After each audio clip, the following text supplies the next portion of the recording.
Chapter 974. Tyrant first bowed deeply to Duque. Thank you for your great contribution to the safety of the world of Azeroth.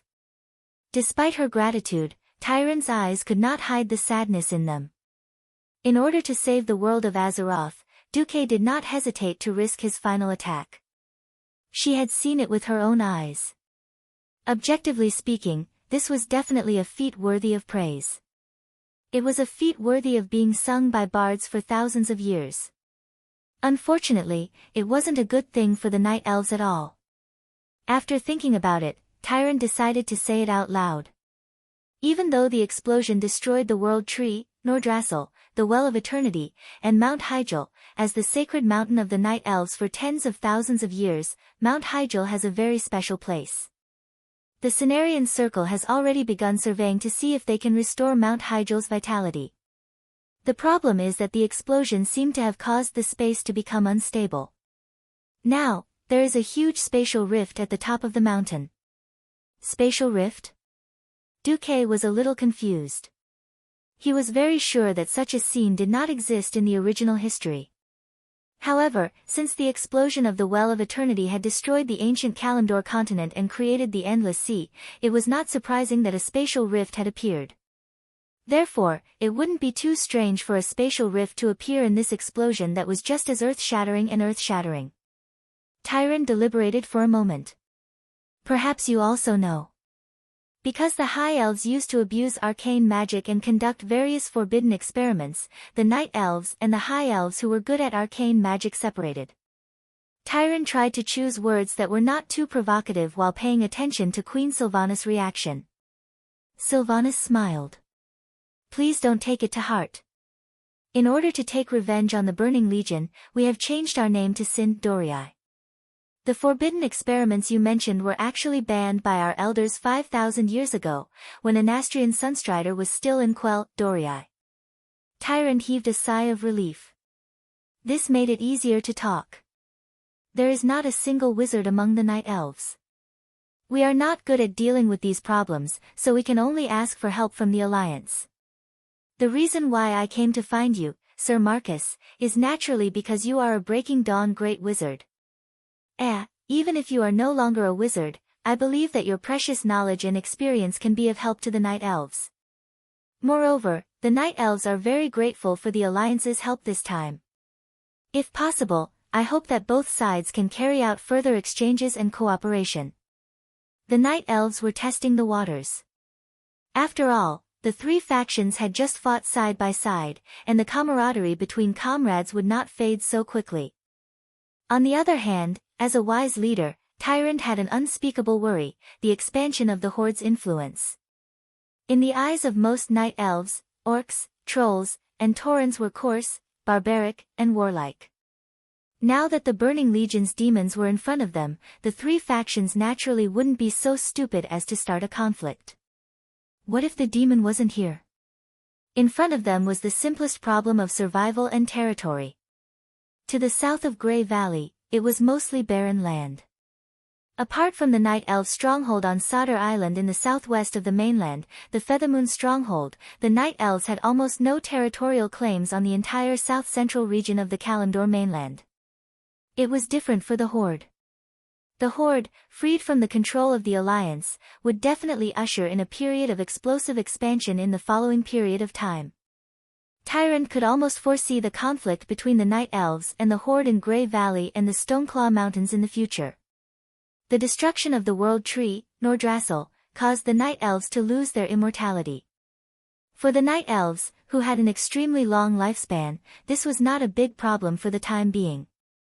If there was no war, because of immortality and the pursuit of freedom, the Night Elves' fertility rate was so low that it made one's hair stand on end.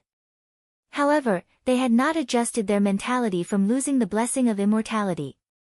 This time, they had lost another 100,000 elites. If there was a continuous war, the Night Elves' population would not be able to cope with the meat grinder of war. In addition to the battle in Grey Valley, the Night Elves had lost the demigod Cenarius and nearly 10,000 elven hunters. The Night Elves and the Horde could be considered to have a huge grudge. However, They had just fought together, and the Taurans who believed in the doctrine of nature had joined the horde. This made the night elves unable to find an excuse to start a war even if they wanted to take advantage of the horde's unstable footing. Was the new hatred and territorial conflict with the horde more important, or the so-called hatred from 8,000 years ago more important? Even an idiot would know which one to choose. Moreover, the High Elves were already ruled by the Ranger Queen, who was more inclined towards the nature element. Thus, it was almost inevitable to get close to the alliance that had crushed the horde twice. History overlapped again, and it was inevitable. Duque was not surprised by Tyron's probing. He smiled and replied on the spot, "The Alliance is an organization that unites the various kingdoms and races with the highest common goal of the world of Azeroth's safety. Although I have temporarily resigned as the commander of the Alliance, I think the Alliance will be very happy to have deeper exchanges and cooperation with a peace-loving race like the Night Elves, who have a deep foundation and history. If there is a chance, the Alliance will also welcome the Night Elves to join the family of the Alliance." With Duque's status and identity, the two queens present also nodded in agreement. The general direction of this matter was considered to be set. Next, settling the spatial rift was a trivial matter. Duque agreed on the spot. Within 3 days, he would organize a group of powerful wizards, such as Kale, Bats and the dragon wizard Krasis, to go together. The atmosphere of the meeting was so friendly and warm that both sides began to close the distance and call each other by name. Tyrande also took the opportunity to do Duque a favor. "Duque, actually. Other than teaching me how to fight, the moon goddess Elune also taught me a lot of skills in exorcism. If you don't mind, Duque, I can help you take a look at your state. If there are any remnants of evil power, I might be able to help you."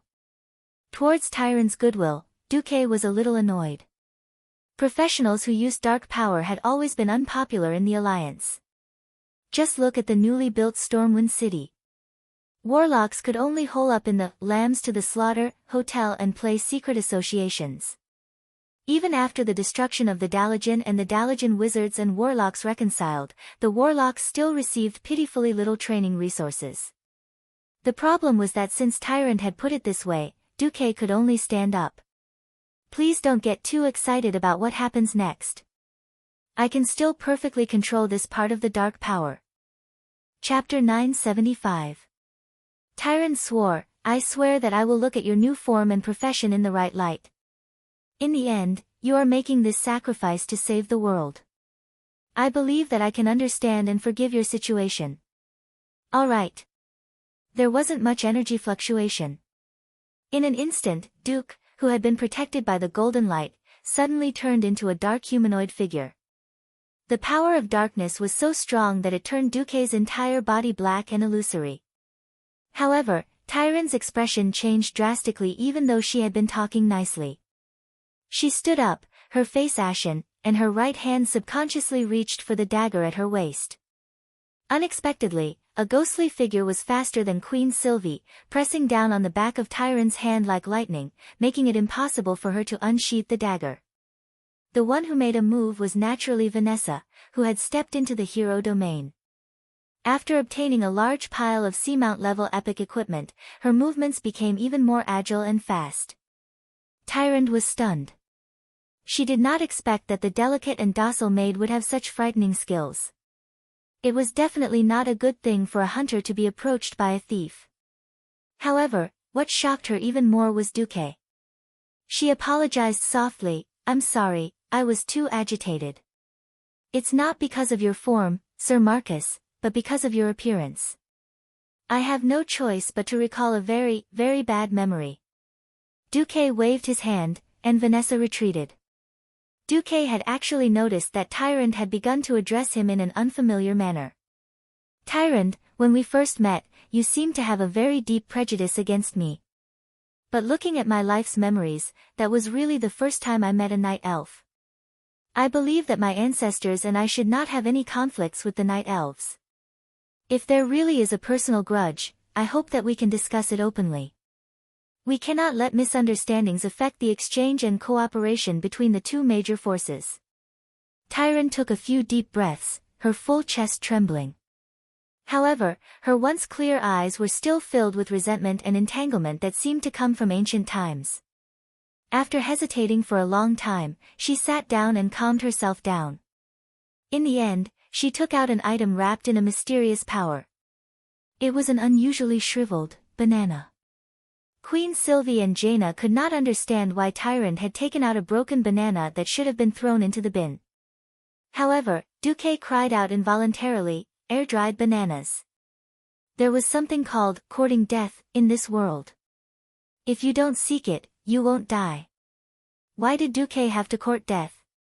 In less than half a second, Tyrant let Duque and the two queens experience what it meant to change the weather. Tyrant stood up immediately. Her eyes were filled with rage and humiliation, and the two queens had no doubt that if they were not in Jaina's mage tower, Tyrant would have used her ultimate skill, Meteor Shower, or Starfall, at any moment to blast Duke into smithereens. Tyrant was so agitated that the sound of her teeth chattering could be heard in the silence of the room. Tyrant's anger was off the charts. Everyone in the room could clearly see her clenching her fists. Her muscles were so taut that he could see every muscle bulging from the tension on her exposed skin. Her beautiful biceps, the distinct abdominal muscles and mermaid lines between her breastplate and belt, and the graceful muscle lines on her lower body that did not affect the visual field made Duque drool.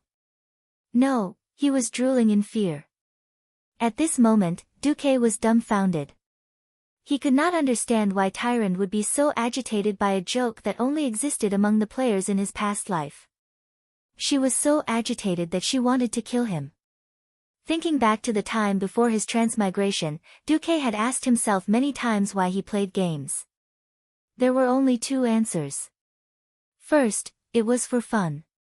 Second, it was because he was bored and needed to kill time.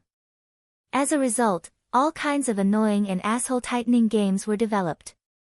Duque borrowed a thief account and dared to sneak into the Earthy Highlands, which was part of the Horde's territory, Hammerfall. There, Duque met an orc who was a bandage master. Back then, the bandage master quest was very painful. If he made a mistake, he would have to start all over again. It was very painful.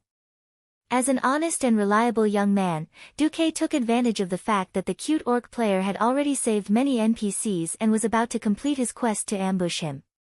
He killed the player and made him fail the quest, forcing him to start all over again. 10 minutes later, Duque did it again. Later, the poor Horde player even opened a new account to the Iron Stove Fort and scolded the poor guy who lent his account to Duque for being immoral and having a baby without a pair of eyes. Sigh. Now that he thought about it, it was all because of his youth. However, this reflected how often the thieves from the Horde and the Alliance went to each other's territories to have friendly exchanges. The air-dried banana incident was vaguely remembered.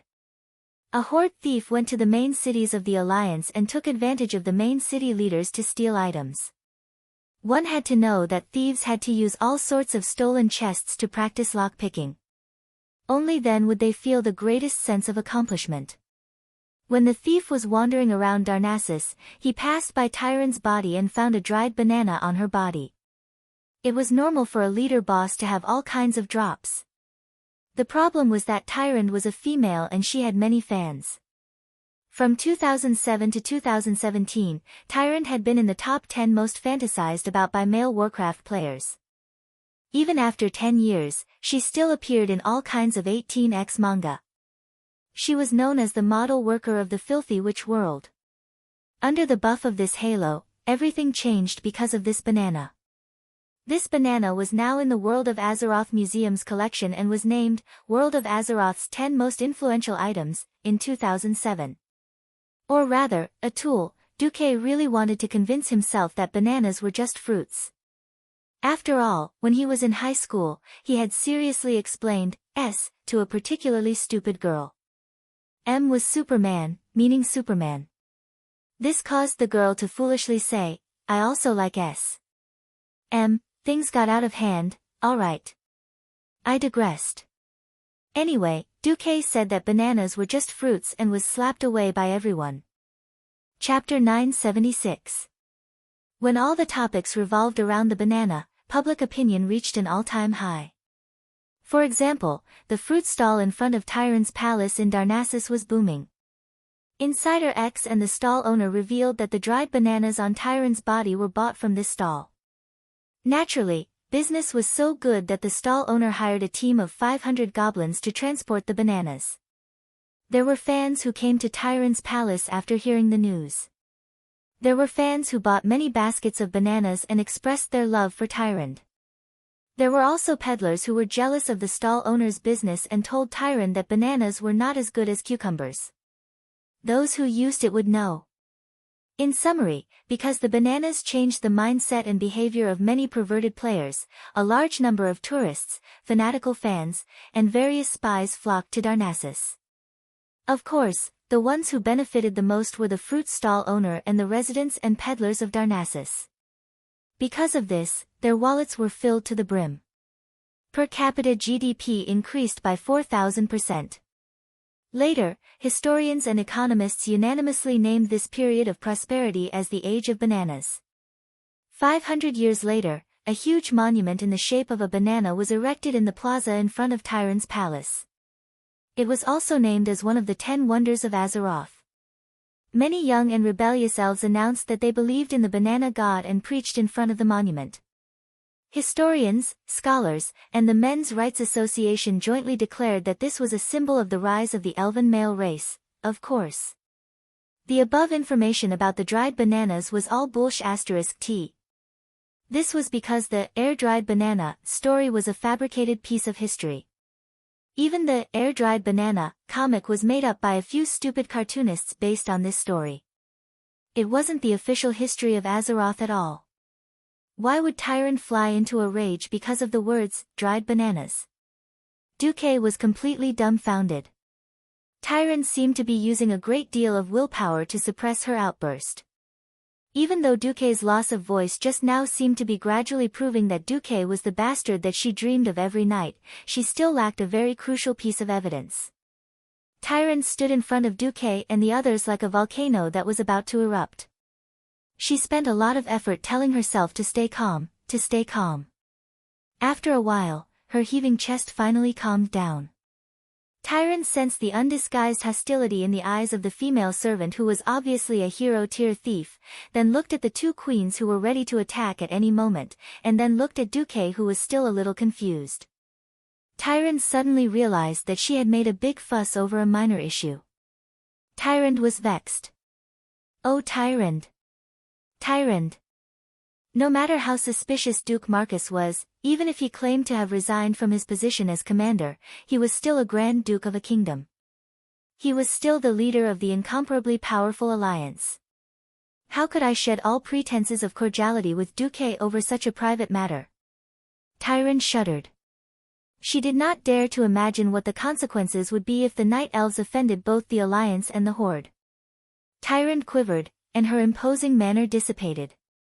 She sat down again, a little dispirited.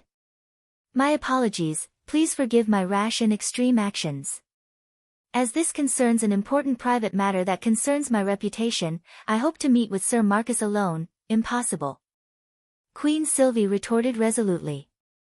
Do you think that the people of the Alliance are fools or blind? Don't tell me that you didn't have killing intent just now. Jaina's expression was even colder, and she directly pierced through the last layer of concealment. Even Jaina, who was usually tactful, had such a huge reaction. One could well imagine how much Tyrant's killing intent provoked the two queens. My sincere apologies again. Tyrant deliberated for a moment, and took out 2 scrolls. These are the scrolls of my unique battle technique, True Shot Halo, and a letter from an arcanist of the High Elves that can be traced back to ancient times. I hope that this can slightly alleviate the uneasiness and confusion that my rudeness just now caused you. True Shot Halo was definitely a good thing. Sylvanas, who had fought alongside Tyrant, had personally experienced how powerful it was to increase one's attack power by nearly 30%. As for the magic letter, it was even more impressive. Magic was originally exclusive to the Blue Dragons led by Maligos. After it was spread, the Pharaoh, who was the most proficient and oldest in magic, were the High Elves. Attention! They were the High Elves led by Queen Azhara more than 10,000 years ago. The ones who crossed the Endless Sea and arrived at the Lordaeron continent were the High Elves who had already been shaved once. Sylvanas and Jaina frowned. Tyrande was definitely not normal. This kind of immature action was not something that a veteran leader who had led the Night Elves for tens of thousands of years should do. While the gift had been prepared in advance, it was most likely that it had been used to improve her personal relationship with the leader of the Night Elves. Now, it had become a remedy. The only explanation was that this personal matter had a huge impact on Tyrande, enough to cause her to lose control. The two queens looked at each other, and Queen she spoke. "We will cautiously accept your gift of apology for the time being, but we are Duque's partners. We do not think that there is anything that Duque cannot tell us. We cannot accept your request for the rest to leave." In other words, it was better for her to lay her cards on the table. Otherwise, they would rather choose not to accept the gift.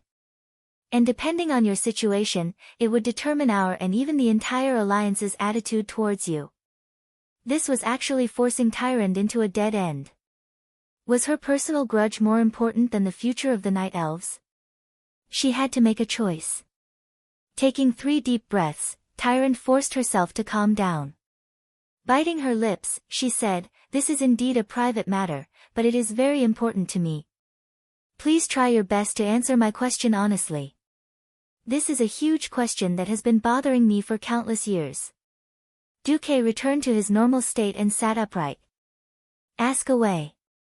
As long as it does not involve the secrets of the Alliance, I do not mind answering honestly." "You. How old are you? Are you a pure human?" Tyrande asked in a trembling voice. "Huh?" Tyrande's question left Duque and the two queens scratching their heads. Duque answered honestly. "A 29-year-old human, that's right. I don't think I'm a mixed blood." Age before transmigration did not count. Although he was still a year away from turning 30, he was still barely in the realm of uncles. Tyrande seemed to secretly sigh in relief. The lifespan of humans seems very short, right? Chapter 977. Jaina, who had just used Nazdormu's blessing to return to her 18 years of age, blushed. Very few humans can live past 100 years.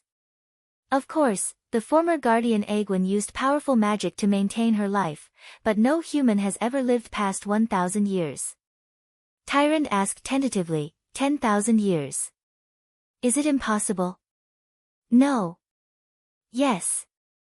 Yes. Humans are not elves. Jaina said resolutely. Besides, the humans of Azeroth 10,000 years ago were still savages. Humans began to possess intelligence and know how to make weapons more than 5,000 years ago. It was only 2,800 years ago that Thoradin the Great united the human clans, and humans became one of the masters of this world.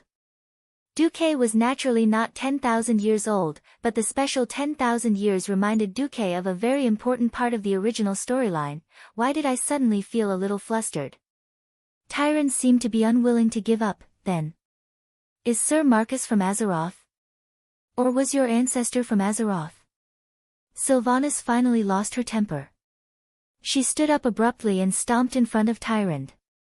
She placed her hands on her hips and glared at Tyrande like a ferocious beast. Her queen's aura was fully unleashed. Your Excellency Tyrande Whisperwind. We don't find it interesting that you are beating around the bush to get information from Duque.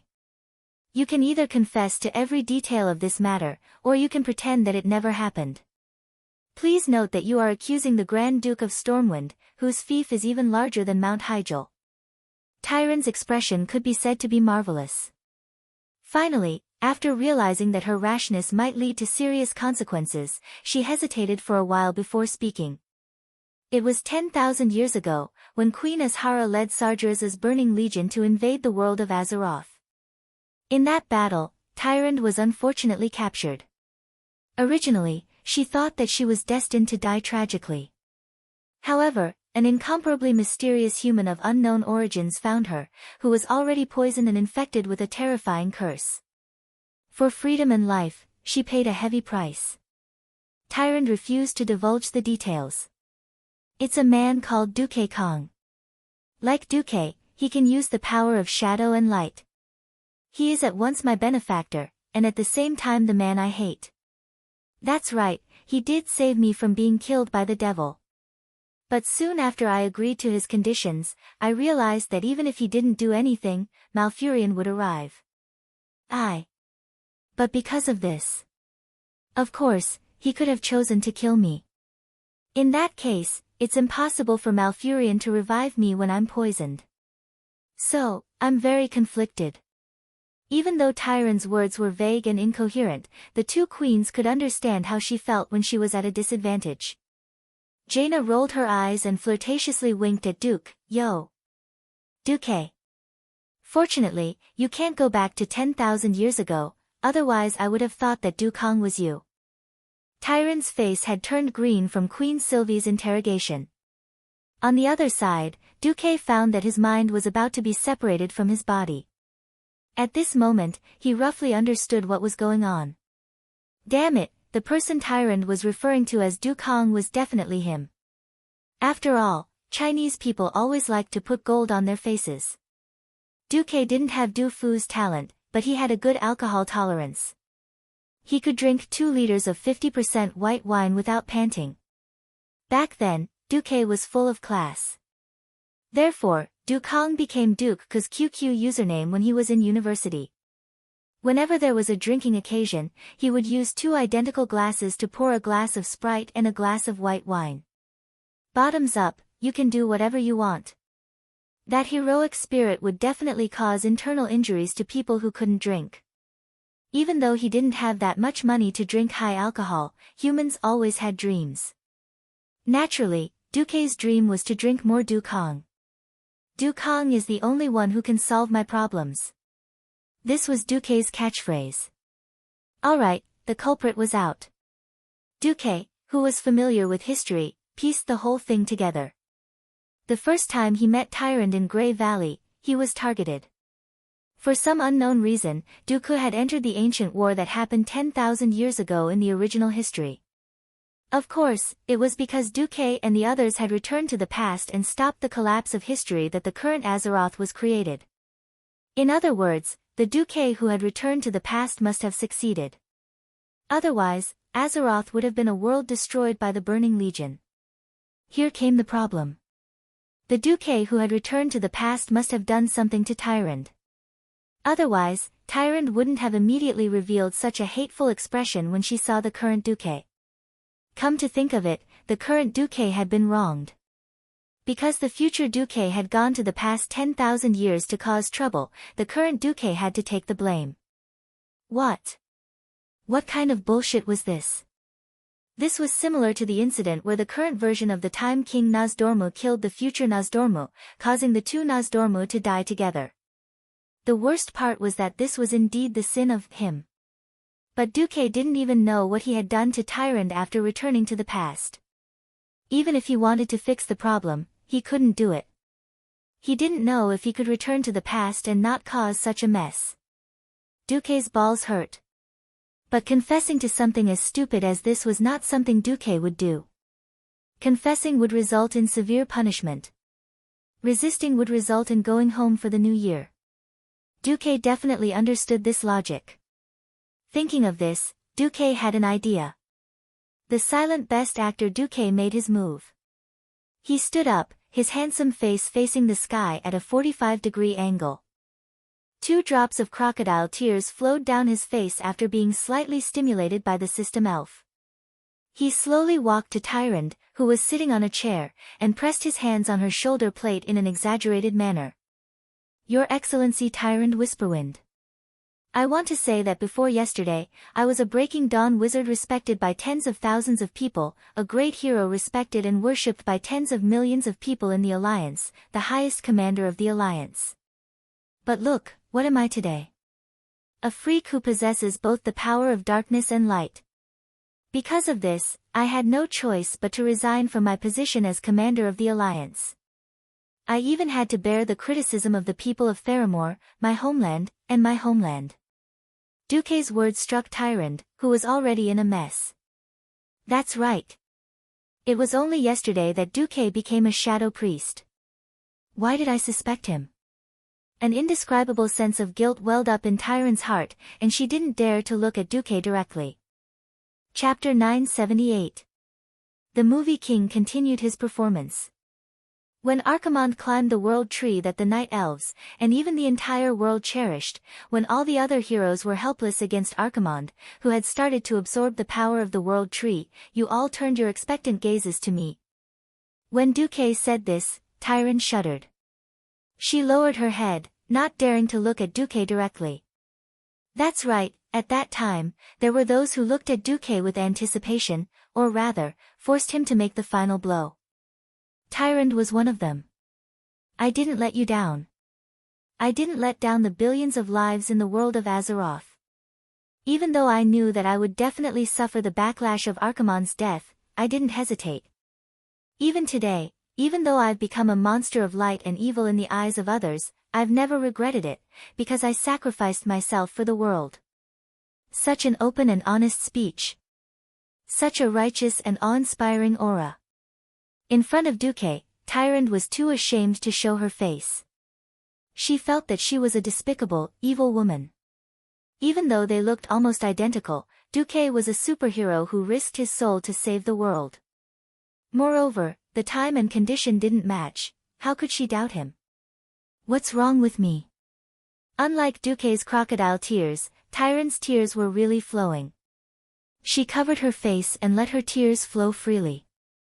She kept saying, I'm sorry. I'm sorry. I've misunderstood you. It's really my fault.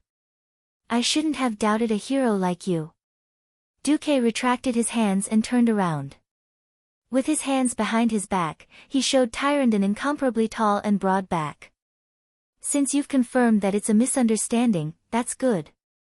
In the past, I definitely didn't do any evil deeds that purposely hurt good people. But in the future, I might be corrupted by the power of darkness and do some terrible things. I hope that one day in the future, you can forgive me and give me a quick end on account of the fact that I once saved the world, and then leave a sufficiently fair and objective epitaph on my tombstone. That's enough. What was a hero? This was a hero. Even if he was trapped in an evil curse, his body was still broken, but his will was strong. That awe-inspiring righteousness was simply a role model for mortals in the world. Regardless of whether Duque believed it or not, the four women in the room all believed it. When Duque said this, Tyron was not the only one crying. Even Servanas and Jaina were deeply moved. They could not control themselves and rushed into Duque's embrace, crying non-stop. Vanessa, on the other hand, was secretly wiping her tears in the corner of the room. Regardless of whether or not Duque would seek death in the future, with this foreshadowing, even if Duque were to be exposed in the future, he probably wouldn't have to die. Maybe I'll die once or twice or something. That was the end of the matter. The Alliance army, together with the Night Elves and less than 10,000 Orc elites, were chasing after the demon army in Fellwood Forest.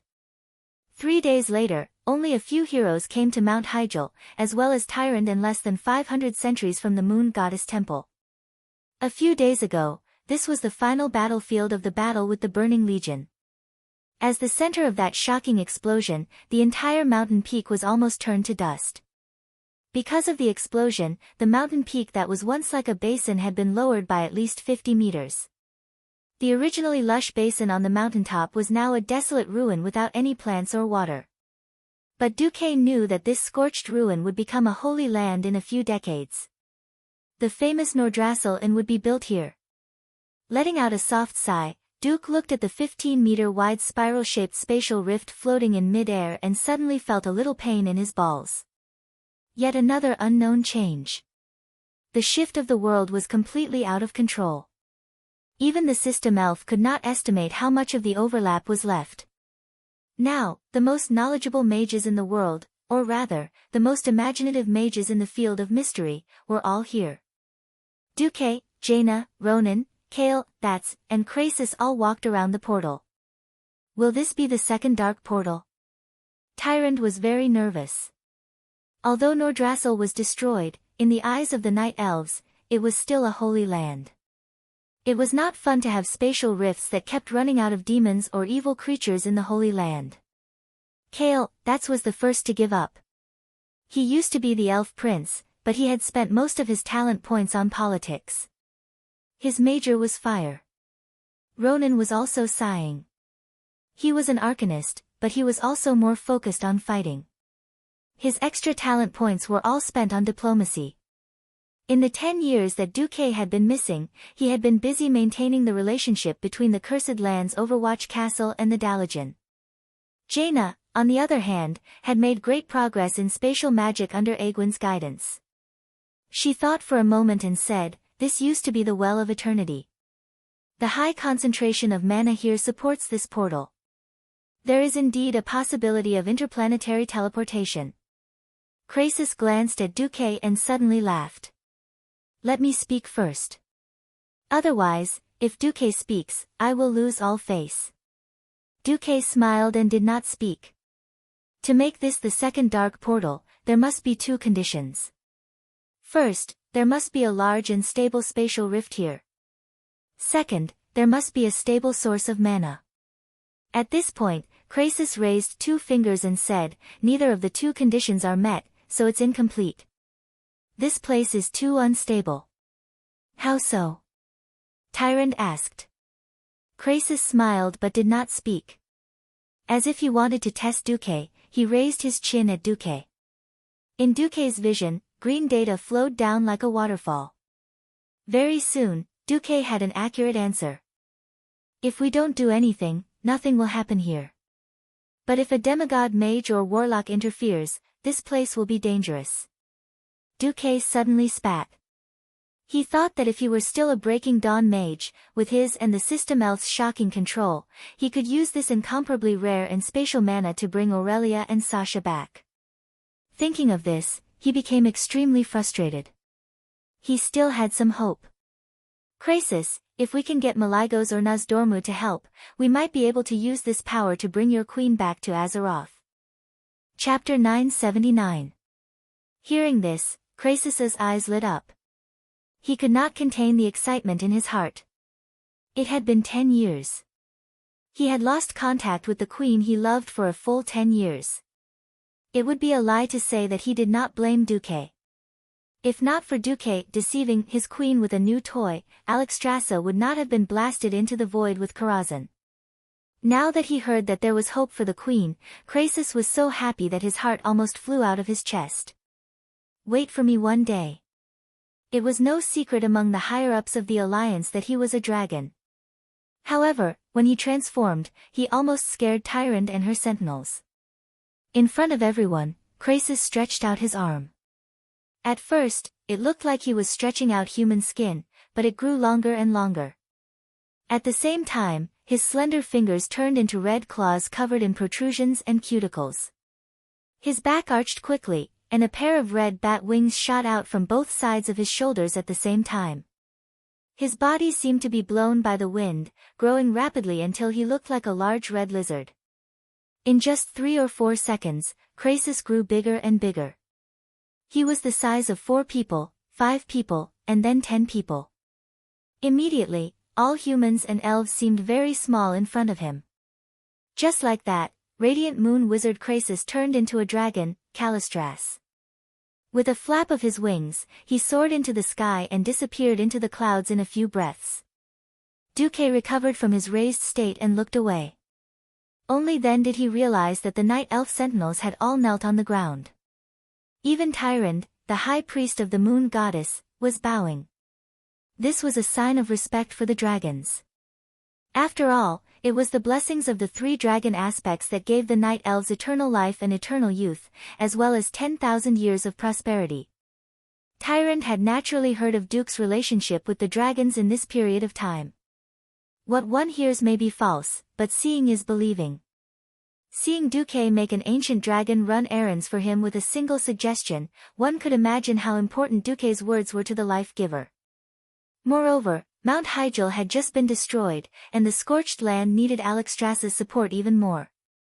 Tyrande could not help but look at Duke with a hint of respect in her eyes. Waiting was boring. Of course, Jaina and Ronan looked at this spatial crack with great interest. Kale, that's brought a large group of his followers to a resting tent.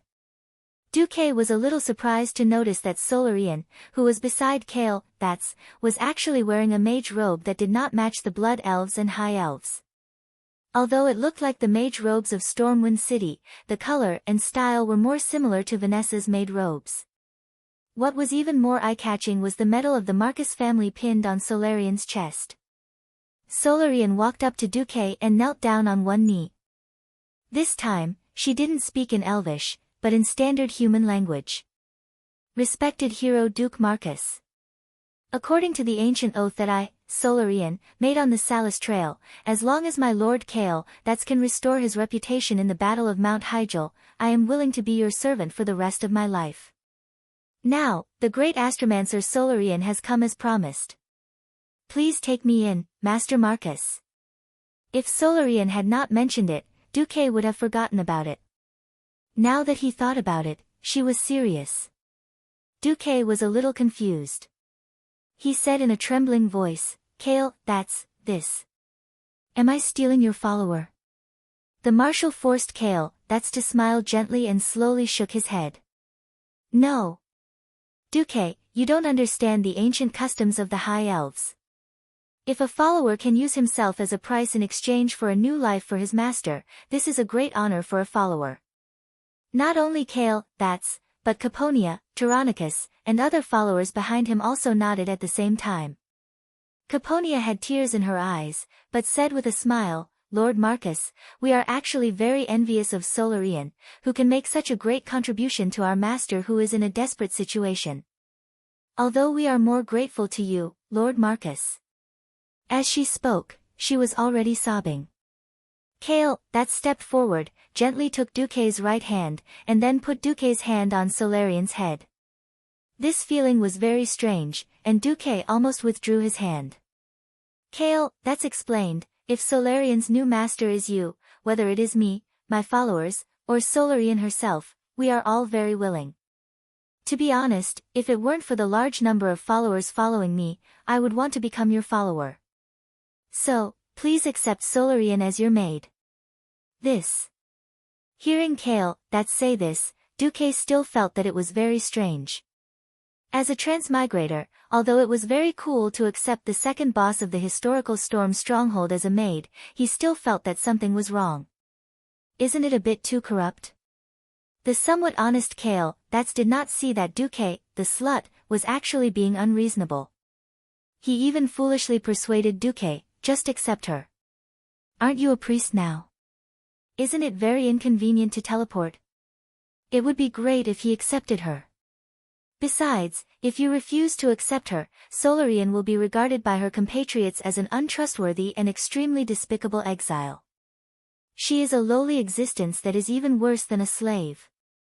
Caponia and the other loyal followers of the prince unexpectedly knelt down and pleaded in unison with Duque, Lord Marcus, please reconsider. If we can take Solarian in, it will be her glory, and the glory of all of us followers. Solarian had already burst into tears, Master Marcus, please have mercy. Accept me. Otherwise, I have nowhere to go. The best actor Duque let out a long sigh and pretended to accept his fate. Before Solarian did not come, Duque was really worried. Of course, he could command Ronan and Jaina to work. But Ronan had to take his place to control the Dalajan, and Jaina herself was a queen. After being used to teleportation, suddenly having to run was really unbearable. Duque gently stroked Solarian's head, all right, you will be my maid from now on. When the time is right, I will let you go out and take charge. Thank you, master. Solarian knelt down deeply, her forehead touching the ground. Then, in front of everyone, Kale, used a small pair of scissors that Caponia handed him to cut a small piece of the luxurious gold-trimmed sleeve.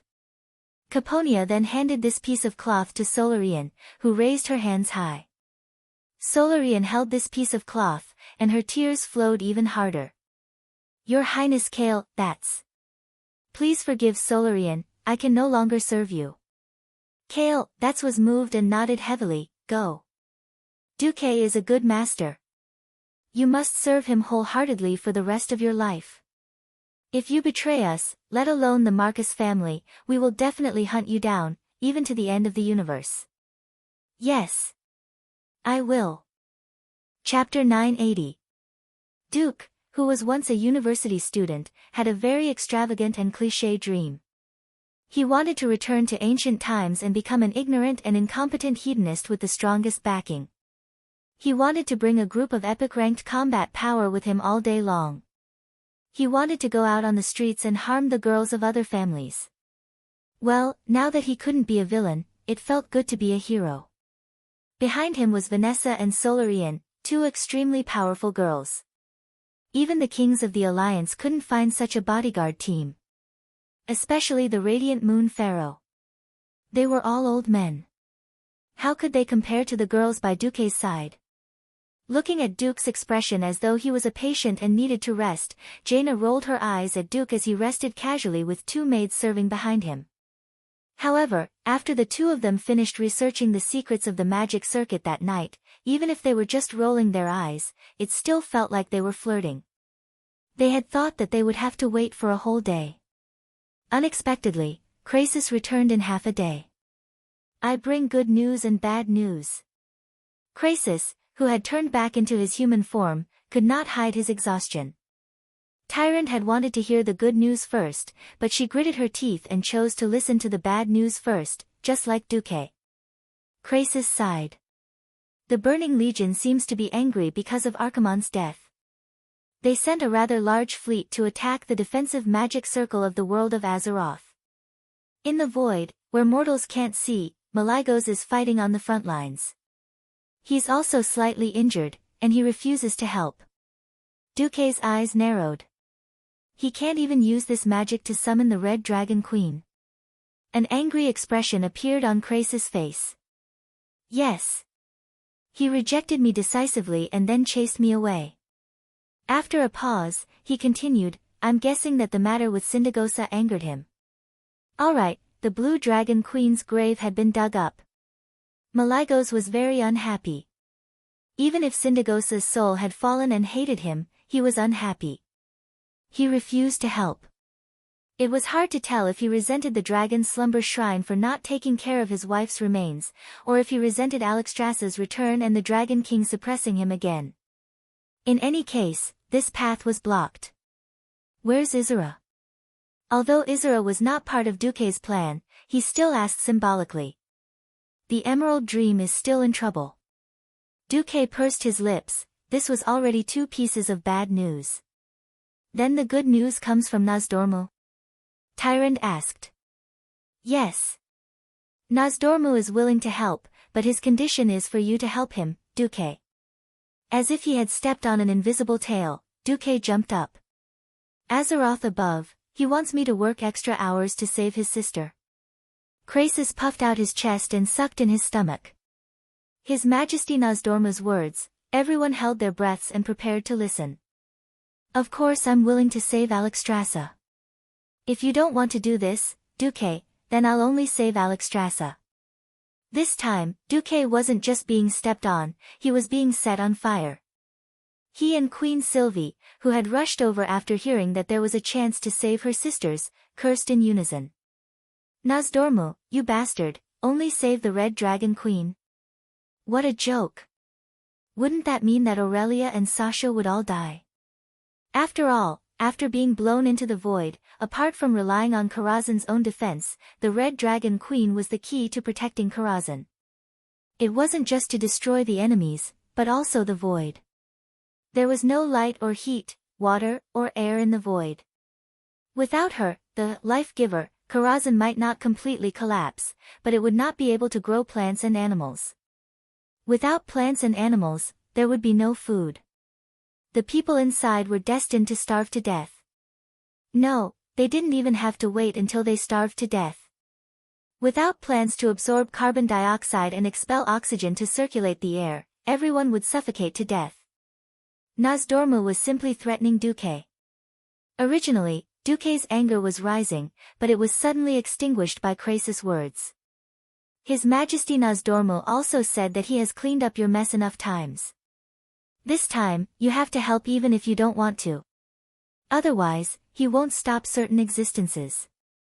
In the ears of outsiders, this sentence was a little nonsensical, but in Duke's ears, it was a little horrifying. Who wouldn't stop? Wasn't it those guys who came back from the future to fix history? The guy who turned history upside down was none other than me, Duke glanced at Sylvanas, who was still alive and had not become a Forsaken. He then looked at Kale, who didn't know why Duke was looking at him. He then looked at Vanessa and Solarian, the bosses who should have died tragically. Duque suddenly sighed. No matter what, he was the one who messed up history. Twisting history felt so good. He would be in tears when he paid the bill. Okay, now you're suffering, right? Duque went all out in grief and indignation. Okay, stop talking. I'll go, okay. Hearing that Duque agreed to jump into the pit, Krasis also let out a long sigh of relief. Although he could save his queen no matter what worried him the most was the thing that Nozdormu gave him. Krasis took out a piece of dragon scale fragment with a dim yellow glow and placed it on the table. What His Majesty Nozdormu asked you to do is all here. Please gather an elite team to help. Of course, for your peace of mind, His Majesty will first pull Karazhan back from the void and seal this spatial rift before you go. As soon as Krasis finished speaking, Queen Sylvanas rushed up and pressed her fiery red lips against Duque's. Immediately, a series of passionate kisses began. Duque. Thank you. Thank you.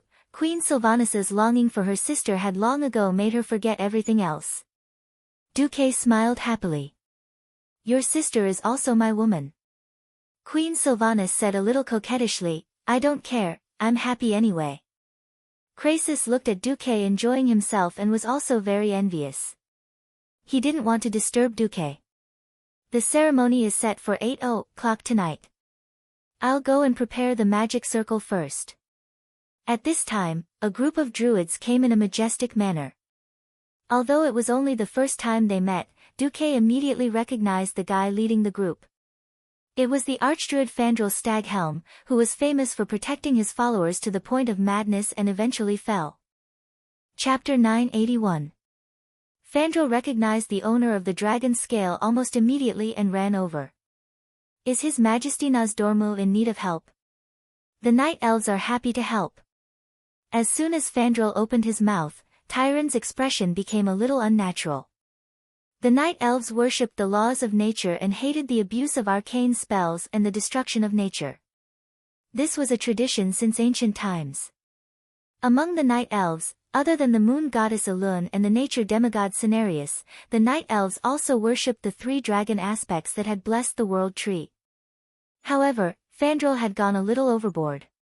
He was basically saying that the Night Elves were willing to use all their power to lick Nozdormu's boots. Moreover, it had only been 2 days since the explosion of Mount Hyjal, and Fandral had already started advocating among the Night Elves to plant another world tree so that the three dragon aspects could once again bless them with magic.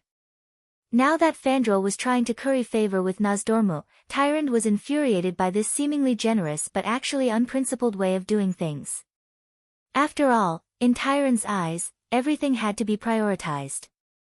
The first thing the Night Elves had to do was to eliminate dangers, such as eliminating the demon army and removing the spatial cracks. Only then would they have to rebuild. Now that both sides had not been done, Fandral had jumped out and said that he would unconditionally support Nozdormu's operation.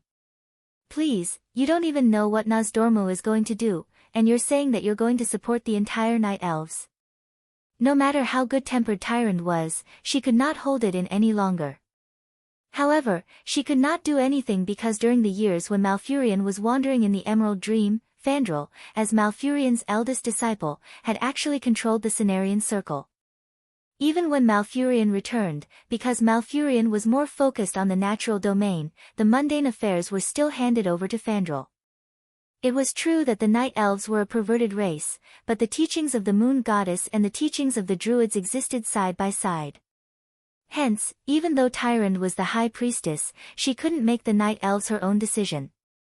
Fandral made random promises, and just when Tyrande was about to say something, Fandral was slapped in the face by Krasis, or more accurately, by Nozdormu. Seeing that Fandral was about to touch the yellow dragon scale, Krasis stopped him. Sorry, the Time King has made it clear that no night elves can participate in this operation. Fandral Staghelm's complexion was so wonderful that it looked as though someone had smeared ketchup and soy sauce all over his face. Retribution should not come too fast. Just as they expressed their desire to curry favor, the other side was slapped in the face by the Dragon Clan. This was not an admonition, but a warning. Not only did Krasis stop them, but he also released his dragon's might without concealment. This was the dragon might of an ancient dragon. The weaker elven huntresses and archers who were standing guard nearby were all suffocated by the pressure. Fandral could not and did not dare to lose his temper. After all, Krasis did not represent his own dragon, but the will of the entire Wyrmrest shrine. He could only pinch his nose and accept it. Since this is the will of His Majesty Nozdormu, then please do as you wish. With that, Fandral actually bowed to Krasis and left with his people without even looking at Duque. From the beginning to the end, he really treated Duque and his people like air. Him. Ronan gritted his teeth. Humph. Queen Sylvanas and Jaina snorted coldly at the same time. Even the most good-tempered Kael, that's could not help but twitch his mouth for a while. He only stopped when he saw that Duque did not say anything. Tyrande had no choice but to apologize to Fandral. I'm sorry, Mr. Marcus. Fandral is the most radical nature supremacist. He hates anyone and anything that destroys nature. Also, he hates arcanists. Tyrande apologized to Fandral. Duque waved his hand. It's fine. I know. Compared to the return of Her Majesty Alexstrasza and my lover and companion, these are all trivial matters. Tyrande bowed again and apologized. At this time, Duque finally reached out to touch the yellow dragon scale. Almost at the moment he touched the dragon scale, Duque heard an incomparably tragic howl in his spiritual sea. That was the Dragon King's howl of pain. Duque's facial muscles twitched, even though he had already asked the system elf to create 9 mental barriers in his spiritual sea in advance. The information that rushed in like a flood still broke through his 7 defenses in one breath. If it was someone with weak mental strength, they would not be able to resist in time and would become mentally disabled. Terrifying images appeared in Duque's mind. It was as if Nozdormu, the king of time, with a body as large as a mountain, had appeared in front of him. Nozdormu's body was different from the previous time when he besieged Nethario, the wing of death. Although as a special giant dragon formed from sand, his body was never the kind that was blinding. The feeling of the dragon scales that seemed to have been eroded by the wind for thousands of years and could rot and fall off at any time still shocked Duque greatly. The life force of the dragon of time was time. As the king of time, he could not resist the erosion of time. How bad was Nozdormu's current state? Duque saw sand on the dragon's face, and the dragon's skin peeled off like broken plaster. Looking at the very human-like expression of despair on Nozdormu's face, Duque was extremely shocked. The illusory images in the spiritual world did not affect his vision in reality. Duque also saw the worry on Krasis' face. It was obvious that it was Duque's turn to see the illusions that Krasis had seen and experienced. Nozdormu did not speak. His figure disappeared, and instead, an incomparably large continent appeared. It was a vast continent in the atmosphere that one could not see the end of. There were incomparably steep mountains and plains full of forests. As his field of vision gradually rose until it reached the universe, he could see the entire continent. Only then did Duque realize that this was the continent of Kalimdor.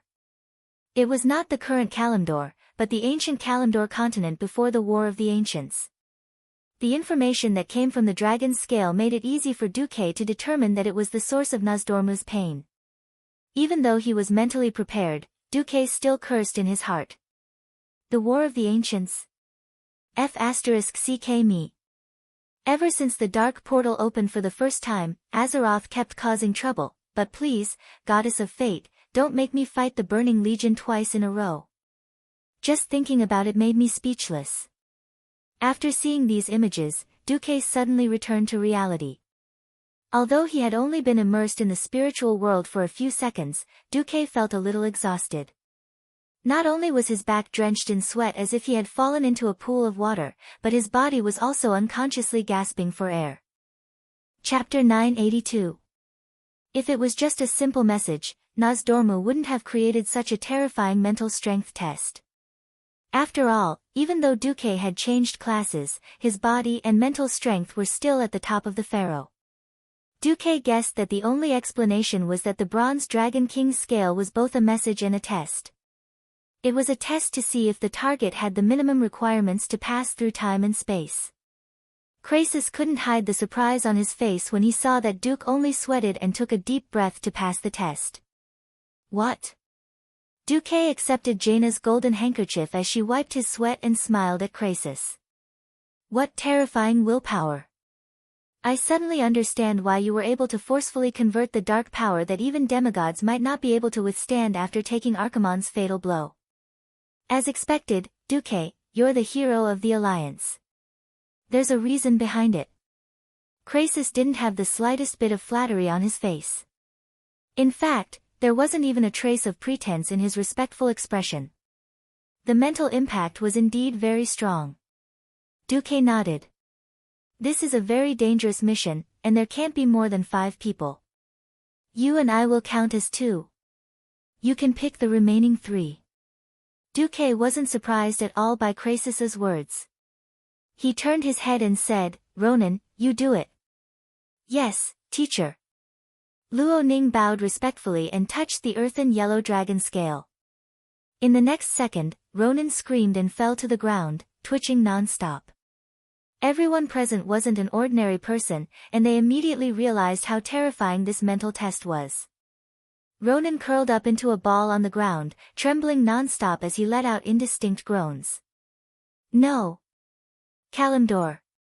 Demon. Ancient god, he didn't say much, but every word made everyone tremble in fear. After half a minute, Ronan finally regained consciousness.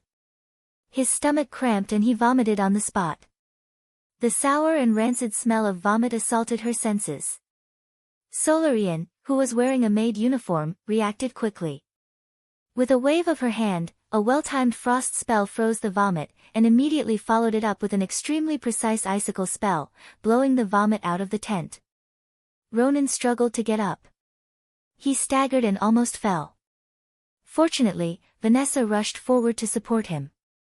Luo Ning's entire body seemed to collapse as he breathed heavily. He smiled bitterly. I'm sorry, teacher. I've embarrassed you. Duque shook his head with a smile. No. You're great. On the other side, Krasus was already applauding. I'm ashamed. It took me a whole minute to pass this test. It should be said that Ronan is indeed a hero who experienced the Battle of Mount Hyjal. Duque had the system to separate his spirit sea, but he was still almost hit, not to mention that Luo Ning had relied on his own spirit and willpower to survive. All right. There are 2 more spots. Duque seemed to be talking to himself. Then he quickly made a decision. Please inform Sar. I need him to send a strong warrior to help. Perhaps he did not want to admit it, but at this point in time, the warrior, mage, and priest iron triangle, formed by warrior, mage, and priest was the standard. Without a strong warrior, the operation of the small team was not reliable. Of course, Krasus could transform into a dragon, but that was a tactical nuclear bomb that would not be used until the last moment. Because Krasus, who was not even born during the ancient war, had to go back to the past 10,000 years to acknowledge his ancestors. The last spot, I'll go. Servanas and Jaina stood up together, each with an expression of unwillingness to pass on the responsibility. Duque decisively rejected. I'll go because I have a secret deal with Nozdormu. I have no choice. Why are you 2 queens messing around? Especially you, Servanas. Anastrian, who betrayed Quell, the loss, is still entrenched in Lordaeron. Why aren't you cleaning up the traitor? Why are you interfering in Nozdormu's matter? No. Queen Sylvanas still wanted to argue. There were even tears in the corner of her eyes. Just then, Jaina suddenly pulled Sylvanas back and shook her head. They suddenly understood. This was the general trend. Without world peace, there would be no peace in the country. Without a country, there would be no small family. They all understood this kind of interlocking relationship, but they could not accept it at the moment. They had just obtained the love they had been pursuing, but they immediately had to accept separation. This was indeed very difficult. Unfortunately, they had no choice. If they had fallen in love with an ordinary man, a farmer, perhaps they could hide in a place that was not affected by the flames of war and live peacefully. Their beloved Duque was a great hero of the alliance. A hero's glory and responsibility would always coexist. Jaina pursed her lips. Duque, you have to promise us that you will take care of yourself. It was rare for Duque to make a solemn promise. It's okay. I'm just going for a walk. It's not dangerous. I have proof. After saying this, he even winked at Crassus. Crassus understood on the spot. He nodded at the two queens to show that Duque was right. Yes. This time, they were indeed going back 10,000 years to stop the existence of evil from changing history. On the other hand, since the current Azeroth had not collapsed, didn't it mean that their mission to go back to the past was a success? If this was just Crassus' deduction, then Duque had absolute proof. He had definitely gone back to the past and done something unspeakable with Tyrande, causing her to act so out of character. Ah! I'm looking forward to it. Oh. No. This is so King confusing. What did I do? What did the future me do to Tyrande? Duque had a strange sense of anticipation. That kind of eagerness was like lighting a cigarette to calm down after a gas leak alarm had been set off. I digressed. But who should I choose as the fifth person? First of all, it could not be a holy knight. The power of a 5-man team was limited. Bringing a holy knight would be no different from throwing flashbangs in the middle of the night, telling all the demons that their enemies were here and that they should come and kill them. At this point in time, the Alliance and the Horde did not seem to have any Radiant Moon warlocks or powerful shamans. In fact, the most ideal situation would be a hunter or rogue. Because in Duque's memory, the 3 transmigrators had fallen directly into the forest. It would be better to have a hero with strong detection abilities. With the mentality of giving it a try, Duque let Vanessa and Lilith try. In the end, the one who passed was Vanessa. Chapter 983. After 50 seconds, Vanessa woke up.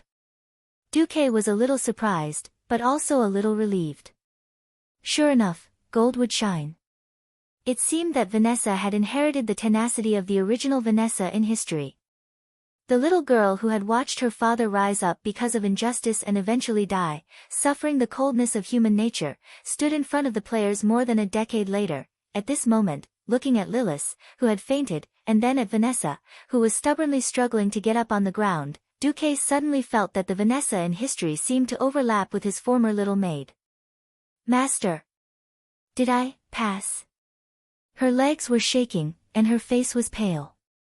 Bean-sized cold sweat gathered into small streams on her cheeks, neck, shoulders, collarbones, and other parts of her body.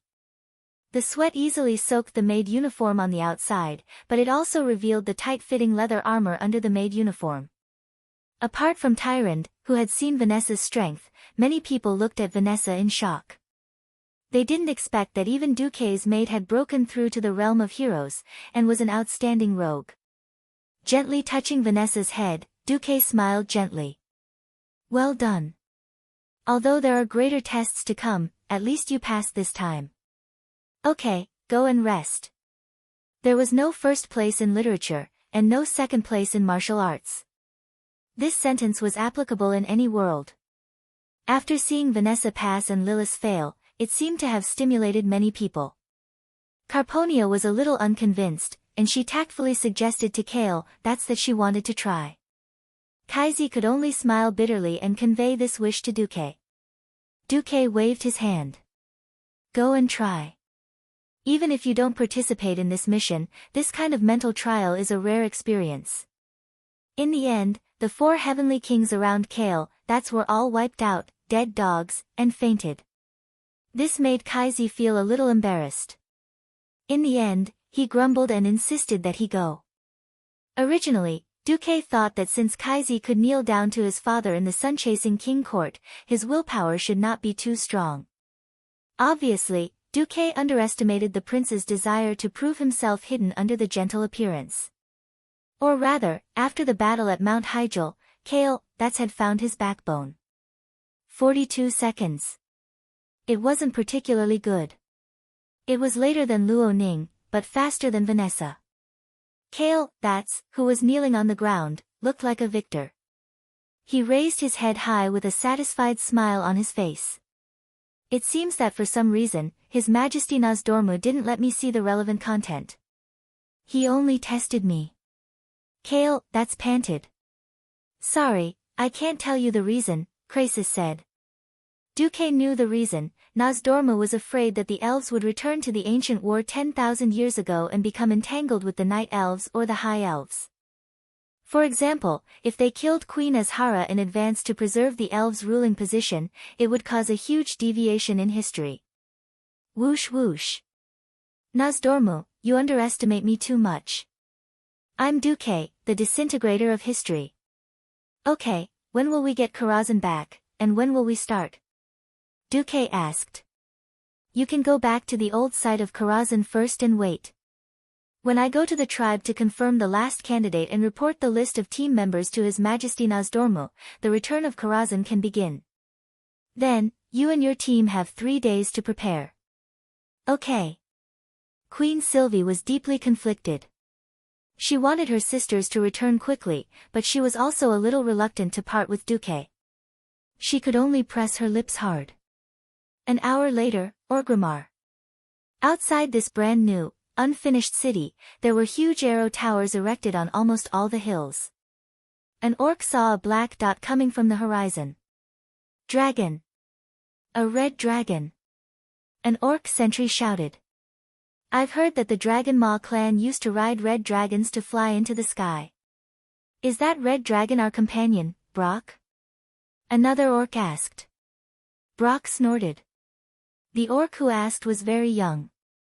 During the battle at the Dark Portal, he was still a child, so he definitely didn't know how the orcs could ride on dragons. If the orcs conquered the red dragons forever, it would be a glory to be proud of. Unfortunately, all that was left was humiliation. Brock curled his lips. Gasco, you fool. If you want a dragon to fly around with an orc, the only way is for the orc to stay in the dragon's stomach. Gasco shrugged, looking like he didn't care. Orc customs were very interesting. They only respected shamans and orcs stronger than themselves. Evidently, he and the other orcs felt that Brock wasn't worthy of that magnificent equipment. That's right, Brock was also a warrior who had returned from the Battle of Mount Hyjal. Unfortunately, he'd always been by the great chief's side. He hadn't beheaded many demons, nor had he lasted until the end of the battle against the Arc-Herons. Brock had lost an arm, and he'd relied on human magic to recover and reattach it. He didn't fear any enemy, but time had worn away at his soul. Perhaps because of his hunchback, he looked a little shorter than Gasco. He didn't have much hair, but it was starting to turn white. His face was covered in scars and wrinkles. His eyes had long since lost the desire of his younger companions. When he met their doubtful and mistrustful gazes, he revealed a deep sense of indignation and sorrow. Brock wanted to prove himself. Krasis's arrival had alarmed all of Orgrimmar.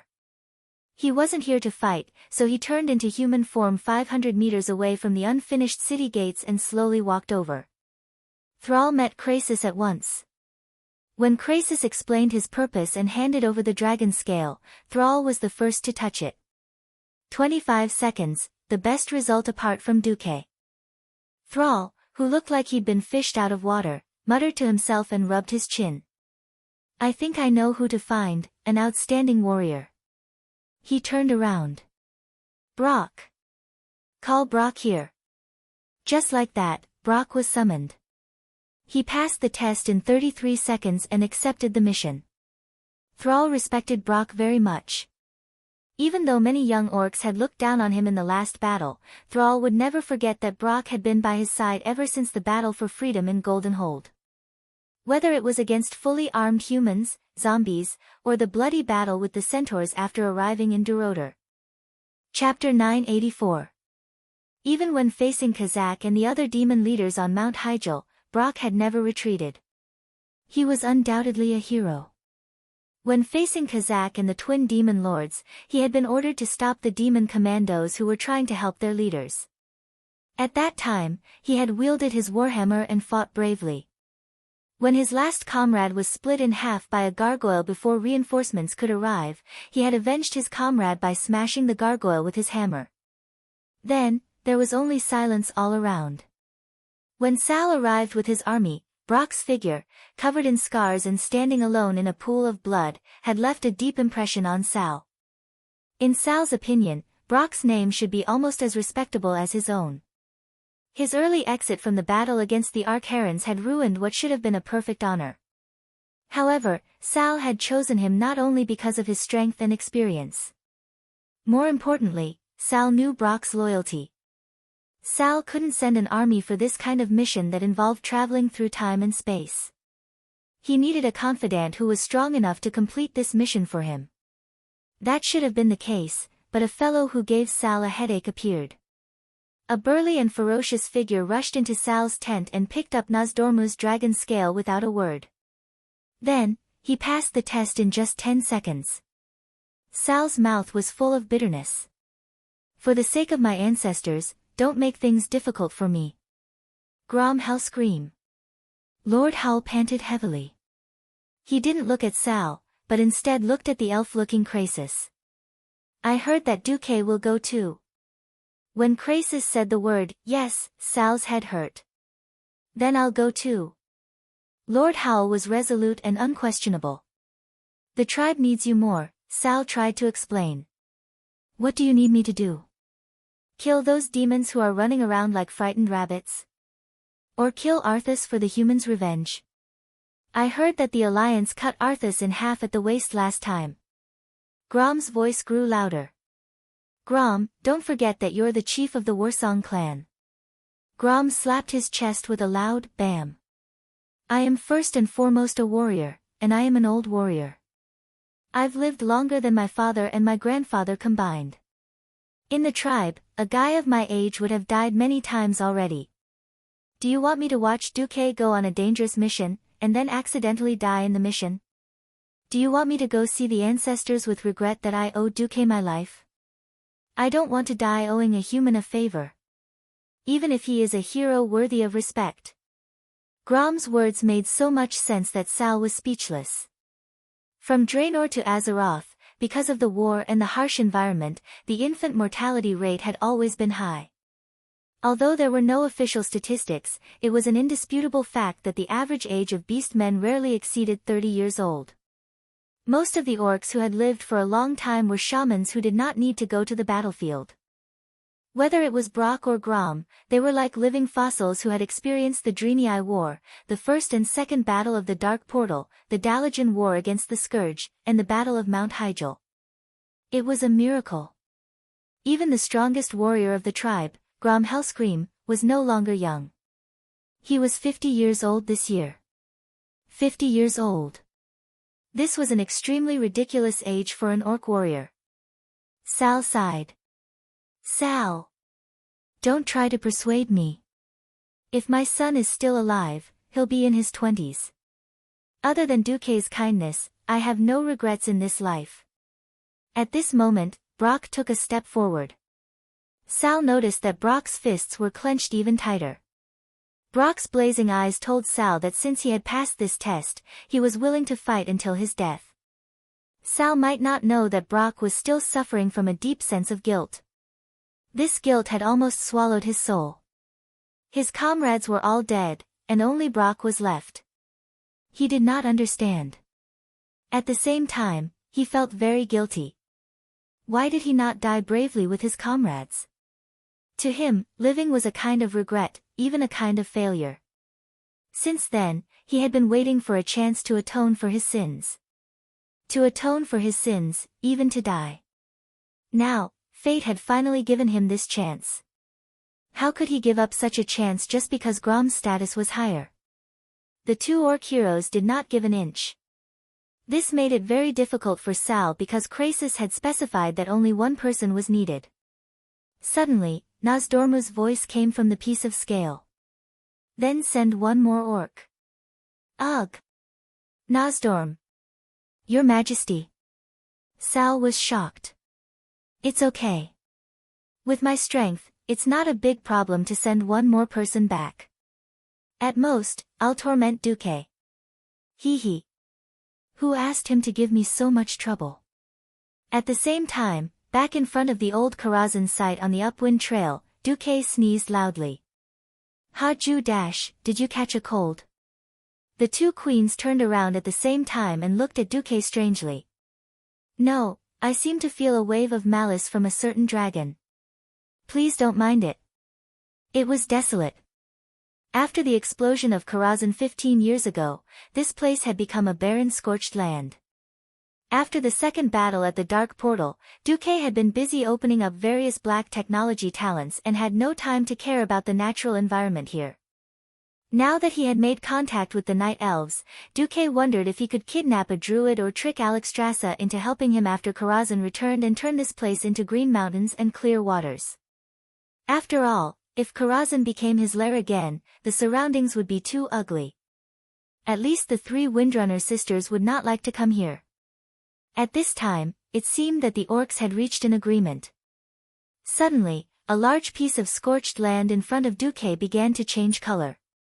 In the blink of an eye, it turned into yellow quicksand. After a gust of wind blew the sand, a very small sand dragon appeared. It was a small-sized Nozdorm. Give me the spatial coordinates. A telepathic thought went straight into Duque's mind, and Duque gave it without hesitation. Then, a desert storm appeared out of nowhere and covered half of the valley. Even Queen Sheer, who did not know magic, felt that the space was shaking violently. It was as if a small hole had opened in the tightly sealed sky. In the sandstorm, as the sand blew, a clearer silhouette appeared. The huge tower, the covered bridge, the spire, that's right. It was Karazhan.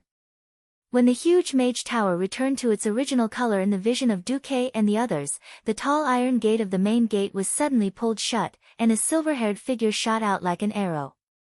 The next moment, Duque was hugged by a slim female figure. Chapter 985. Duque. Dragging the last syllable, she rushed over and buried her head in Duque's arms. When he raised his head, he saw a beautiful oval face with a pair of clear blue eyes. His nose was small and slightly upturned, and his mouth was brimming with a cheerful smile. When he stood up, his silver-white hair fell down to his waist.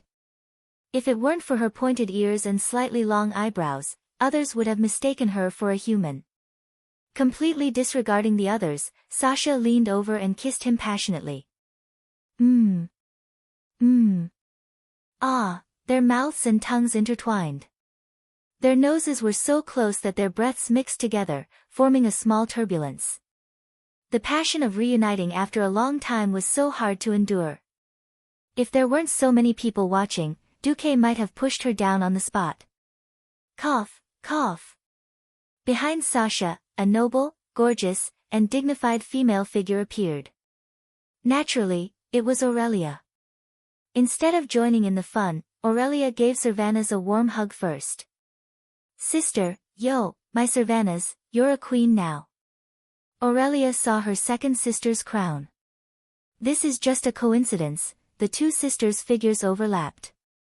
Then, Aurelia sniffed hard and whispered into Servanas' ear, yo. I didn't expect my arrogant second sister to fall for him too. Sister. What are you talking about?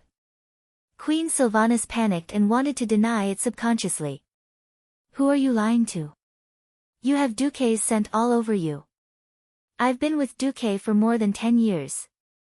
How can I not recognize him?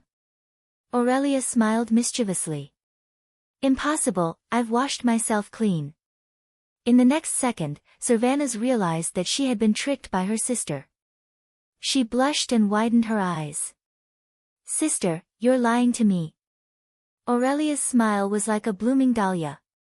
The natural closeness of a big sister, similar to that of a mother, easily infected Servanas. Is that so? After Duke first returned to Azeroth, it was easy for a woman to let her imagination run wild as she waited in solitude. We, have always been discussing. Second sister, if you are still single after 10 years, according to Duke's way of doing things, it's fine if nothing happens, but if something happens, he will shock the world. How can you continue to resist his charm? I. After saying the word, 3 times, Servanas was stunned and couldn't continue. The two sisters' smooth and warm faces rubbed against each other. Hugging her sister, Aurelia continued softly, you're so silly. You always think of finding a man, or finding a hero greater than Duque. But, there's no hero greater than Duque in this world. It sounded exaggerated, but in the first and second battle of the Dark Portal, to Zul's counterattack, to Lordaeron and Qul Salas's resistance against natural disasters, and finally the magnificent battle of Mount Hyjal, Duque had become the real sun. The light on his body had firmly suppressed all other heroes. If it was 10 years ago, Servanas might have stubbornly refuted a few times, but now, she had no temper at all. Recalling the bits and pieces since they met, thinking of the steps of the sun-chasing king's court, the himself who pulled the bowstring in despair and the heroic figure who arrived at the last moment, Servanas suddenly felt a little intoxicated. Sister. Servanas really didn't know whether it was because she felt wronged, or because she had taken such a long detour in more than 10 years, and finally couldn't escape from Duque's clutches. Anyway, Servanas burst into tears. Okay. Oh my. It's okay. Although it's a little difficult for 3 sisters to fall in love with the same man, is it okay? It seems that we don't have to be separated anymore. In a trance, Servanas saw the figure of his deceased mother in his eldest sister. The years of separation, in addition to the pressure on her body, all burst out at once, resulting in her tears not stopping at all. While crying about her own longing, she also accused a certain Du's crimes as if she was making a snitch. On the other side, after Duque and Sasha finished their passionate kiss, they looked at the 2 sisters together with a smile. After waiting for Servanas to stop crying with great difficulty, Aurelia came over with one of her sisters in each hand, smiling like a flower. Duque. Looks like you still couldn't help but make a move on second sister. Hee. Duque laughed a little embarrassedly. Also. Aurelia's beautiful eyes moved, and she glanced at Jaina, who was unconsciously standing in the outer circle beside them, not knowing whether to come closer or stay away. She lowered her head and played with her 10 tender fingers, but from time to time, she would sneak glances at them. Aurelia suddenly sighed. In the blink of an eye, more than 10 years have passed. Yes. Instead, it was Servanas who answered hurriedly. Then, Jaina nodded awkwardly. She really didn't know what expression she should use to face Aurelia. Aurelia seemed to be sighing, but Duque, who was at the side, felt that there seemed to be a lot of information. That pair of bright eyes was just like when he first met her 15 years ago, filled with wisdom, kindness, and a hint of playfulness. This eldest sister of the Windrunner family slowly walked in front of Duque, her affectionate eyes filled with endless love and tolerance like the sea. Gently holding Duque's face, she gazed at this little man whom she both loved and hated. Sweet memories of the past also floated up in her mind, flashing through her eyes. Jaina, please come over for a moment. Aurelia pulled Jaina over, and then smiled brightly. Duque, no matter what happens in the future, you have to promise to treat all of us equally, okay? Understood. Don't forget to invite little sister Elugia to join our family feast later. Of course. From the eldest sister to the third sister, and then to Jaina, who automatically lined up last, Duque did not miss a single one. Looking at the blushing faces of the girls, Duque knew that he had passed the test. Then, Duque saw Tyrion Fordring and Gavin Rad Doom, who were in a very good state of mind. After Ronan quickly explained the current situation to them, the two paladins seemed to be very active. I'm finally back. Since evil still exists in Lordaeron, it's time for me to leave as soon as possible. Tyrion saluted to Duque. Duque knew that this paladin, who was often called the Queen Mother by the players, had the most noble soul. Last time, he was accidentally sent into the void with Linley, and stayed there for 10 years. This had already caused him great grievance. Now that his homeland was being ravaged by natural disasters, how could he sit still? Chapter 986. Duque smiled. If possible, eliminate the scourge in Lordaeron as soon as possible. I know you can't wait. I'll have Ronan send you to the front lines in the Western Plague Lands. Turalyon is waiting for you there. Boss, I want to go too. Gavin Rad raised his hand. Huh? Boss, you can't bring me along for the mission to Nozdormu. I've been holding it in for so many years. After all, the battlefield is the romance of the brave. Do you think you'll allow me to? Looking at Gavin Rad's appearance, which had turned into a middle-aged man with a little baldness, Duque was filled with emotions. At this point in history, the 5 silver sages would have completely withered away. Turalyon had disappeared in the explosion in the Outland, Uther had died under Arthas' sword, Gavin Rad had died in battle in Andoril, and Saidan Dathrahan's soul had been devoured by the Dreadlord. Now, other than Uther, the other 4 men were still active. Go. Thank you for staying with me all these years.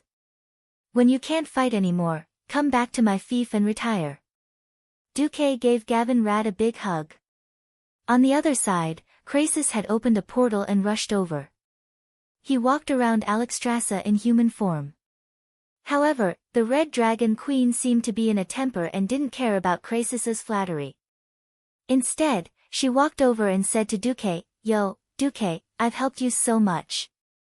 You let me spend so many boring years in the void, and you even asked me to help you take care of your woman. How are you going to thank me? She had a cold and elegant face, a high chin, hands on her slender waist, and a perfect split of her legs. She had the demeanor of a high-end, elegant, and classy queen. A man, a big tofu, should be like a little brother, able to stretch and shrink as he pleased. Duque gave in and lowered his head. He bumped into a basin that Vanessa had passed to him and lifted the semicircular silver lid. When Duze confidently revealed the treasure, inside, what appeared in front of the Red Dragon Queen was a large plate of knockoff Peking duck that exuded a soft holy light. The oily roast duck was roasted to a perfect reddish-brown color. Coupled with the holy light, its appearance alone was enough to make one drool.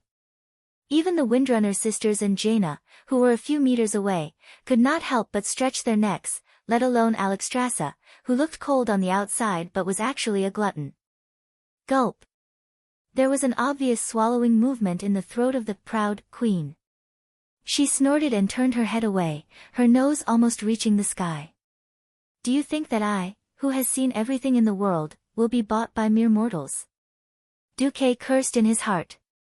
Damn it, it's as if dragons don't sleep and don't get sleepy. I've been in the void for 10 years. If I'm not eating, I'm sleeping. The number of times I've actually fought can be counted on one hand. Of course, the Red Dragon Queen is used to ward off evil spirits. I'll just treat it as feeding a glutton. Oh, no, to put it more elegantly, I'm spending my time to buy peace. Of course, on the surface, Duque still gave face to this glutton queen. Duque bowed elegantly. No, no, no. This is just a small token of my gratitude to your majesty. This is just the appetizer. Tonight's banquet will definitely satisfy you. Appetizer. The queen's sharp nose twitched secretly as if she was trying to inhale every fragrant molecule in the air.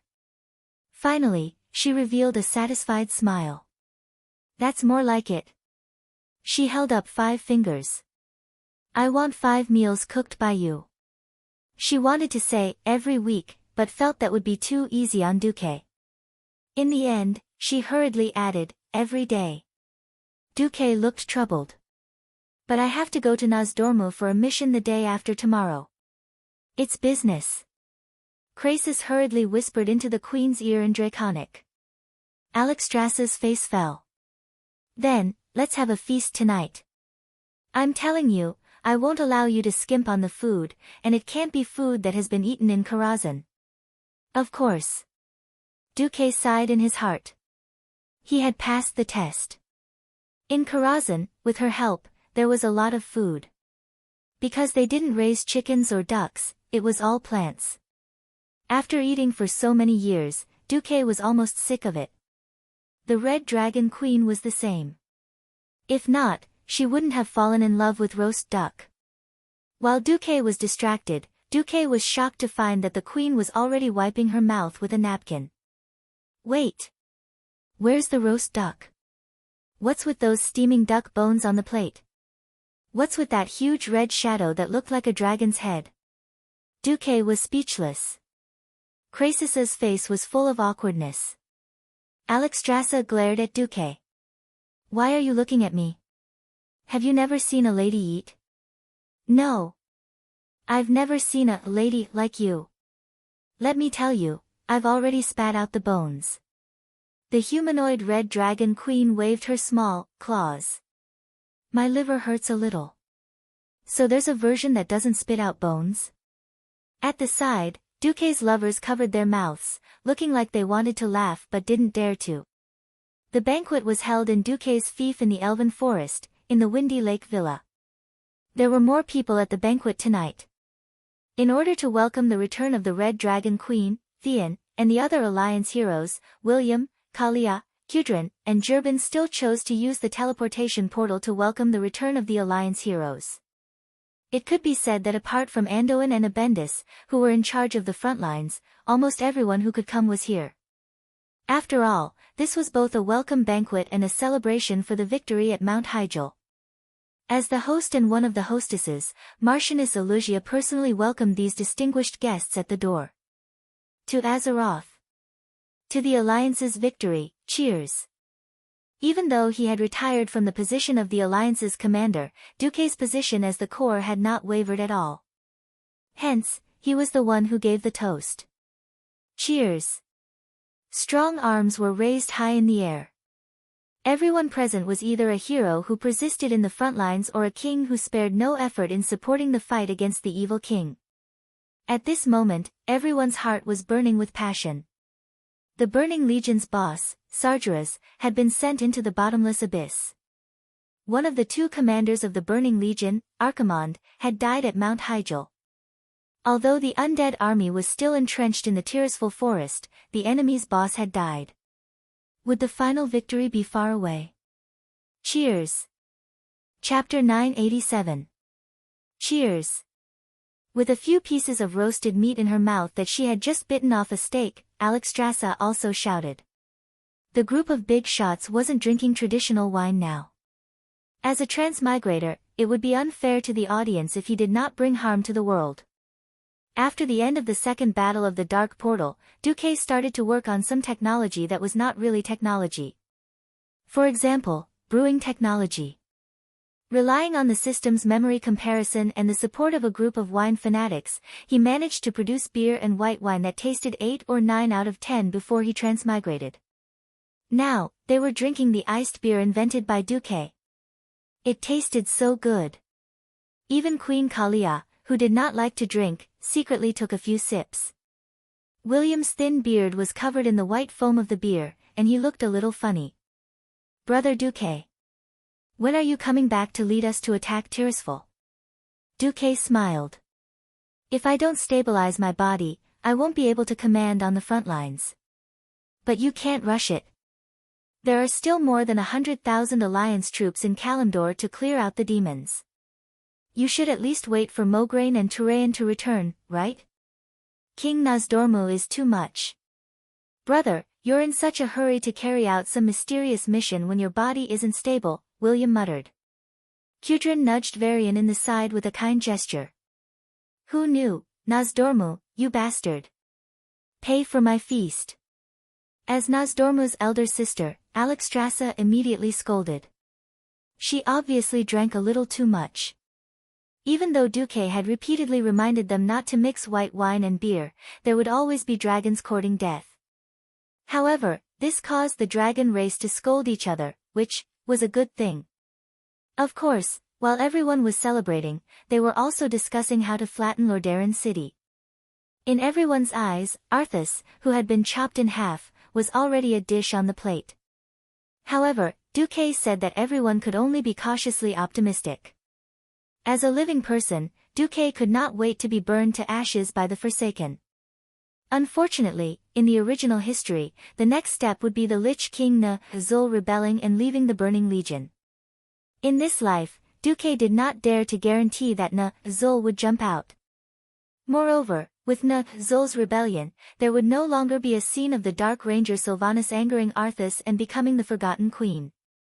Duque had no idea how the situation would develop. It was a good thing that the Calamity Army and the Burning Legion were fighting each other, but if they were still in the same boat, they could only fight to the end. Duque did not respect the original work at all. He did not mind promoting further peace between the Alliance and the Horde. He even thought of enticing the Horde to send troops to attack Lordaeron directly. Unknowingly, it was already late at night, and the banquet ended. Duque could hold his liquor very well. He didn't even need Vanessa's help. However, when he returned to the bedroom, Duque realized that none of the lights were on. Suddenly, an elegant sound of a harp rang out, like the tinkling of a clear spring in the depths of the mountains. It had a familiar and graceful gentleness, and Duque's heart was on fire.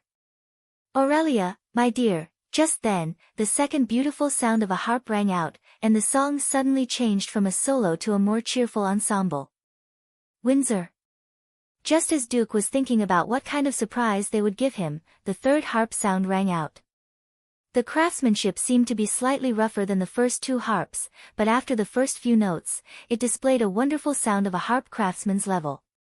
This is, just as Duque's face was filled with surprise, an even bigger surprise was yet to come. In the darkness, a row of keys appeared in midair. It was not accurate to say that they were keys. They were clearly rectangular pieces of ice. An extremely light ice percussion hammer hit the keys that had a semicircular cross-section, and suddenly there was a clear and melodious sound like chimes. The next moment, when the small hammer needed the previous note again, another piece of ice keys formed under the hammer. The light and clear sound of the harp mixed with the crisp sound of the percussion, forming a wonderful mini-symphony that gave people an inexplicable sense of joy. Suddenly, 12 beams of light surrounded Duque at the same time, neatly arranged according to the position of a clock. What came into view were 5 extremely charming and beautiful women. The one in the middle was naturally Aurelia. She gently stroked the harp with one hand as she leaned on the chaise longue. The rose-red chair complemented her slender and beautiful figure, but it did not diminish her voluptuous figure. She was only wearing a light veil, but her face was full of dignity, causing Duque to gulp non-stop.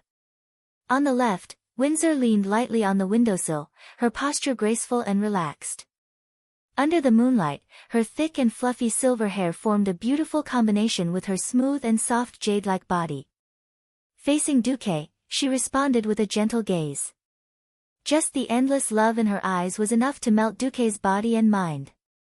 On the upper right, Servana's 2 long legs hung down from the beam of the roof, swaying lightly, as if he was stirring up circles of water in a peaceful stream. The beautiful curves of her long legs served as a contrast to the great elasticity of her muscles. The wind around her gently made the green leaves flutter up and down around her, forming a sharp contrast with the resplendent crown on her head. A little further to the left was a noble woman who also had a golden crown on her head. Her eyes were as gentle as water, and her intelligent pupils shone with a light that no one could completely understand. As she played, her golden waterfall-like long hair spread out on her long and beautiful swan-like neck, as well as her perky magic peaks. Even though almost all of her attention was on Duque's face, she still did not stop her delicate fingers.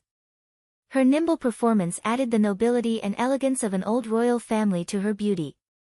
Unknowingly, Elucia had slowly walked behind Duque, her tender fingers caressing Duque's shoulder.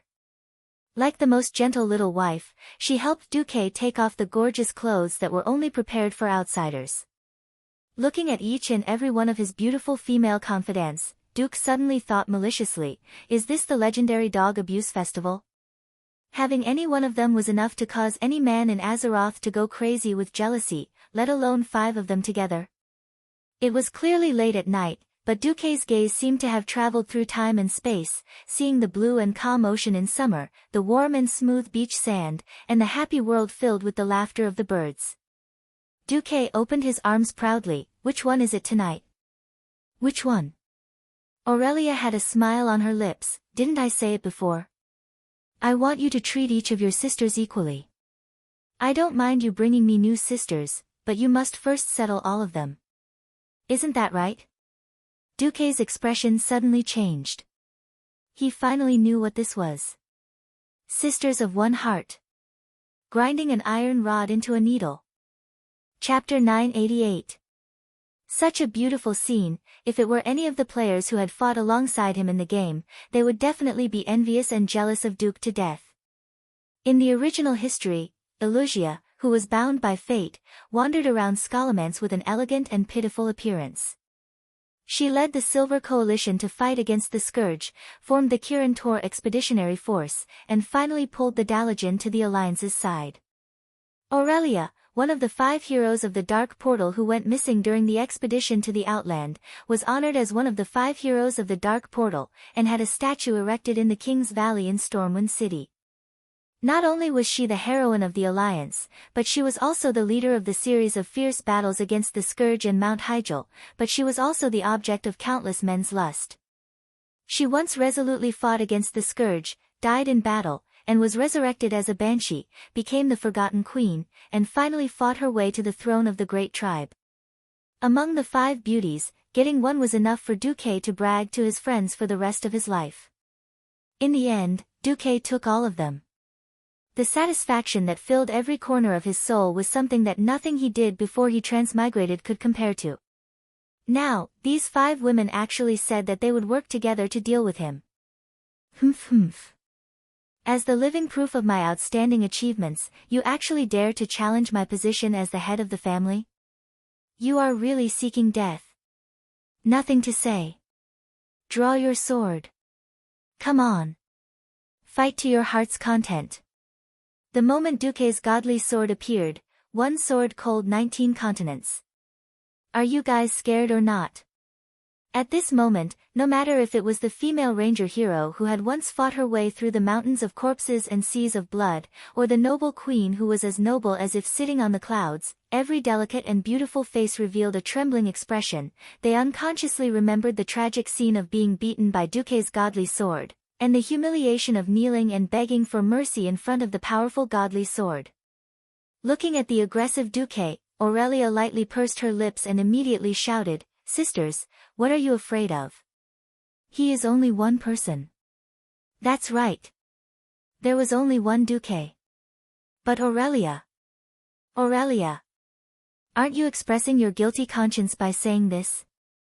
Don't you know that whenever a guy says something like that in a movie, he's always the first to be killed?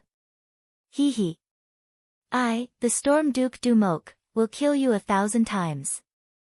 In a group fight, there was no other way. First, take care of the leader. The sword chi was like a rainbow, and the spear was like a fierce dragon. Before Aurelia could finish her sentence, she was already knocked down by Duque. The attacks that were as dense as raindrops easily rendered the dignified and elegant big sister speechless. She could only endure the storm bitterly, struggling at death's door. At this time, Duque's ferocity finally aroused the common hatred of the women, and Duque soon fell into a state of siege. Don't worry, watch as I raise my sword and fight in all directions at night. Who was she? Who was she? Gradually, it was no longer important who the enemy was. What was important was that he knew that she was the enemy. You're here to help. Kill. Accidentally caught. Kill. Join forces to attack those who offend my authority. Kill. Anyway, Duke's godly sword never killed nameless people. Since you've encountered my godly sword, surrender and beg for mercy is your only way out. Duke suddenly thanked himself for switching to a priest. What's so good about a priest? A priest has a lot more spiritual attribute points than a mage. What is spiritual? Spiritual is the recovery of magic power. With magic power, there is combat power. I, Duke, am invincible. Elucia and Jaina begged for mercy after they were defeated, but he did not let them go. The two hugged each other, tears still on their faces. Aurelia was defeated on the chaise longue. Windsor was killed on the windowsill. Cervantes could not escape from the god of war, Duke's pursuit even if he fled to the roof. This battle was simply earth-shattering. Before the sky brightened, Duke dashed out valiantly in a long robe. Duke snapped his fingers. Let me sleep for a few hours. Then, please give me 12 fried eggs and 24 high-level mana potions. Pretentiousness is always with me. Duke's arrogance was so great that it almost scared the two maids to death. After sending the two maids away, Duke fell to the ground with a thud. His last words before he died were, "My harem is not complete yet, I still need to work hard."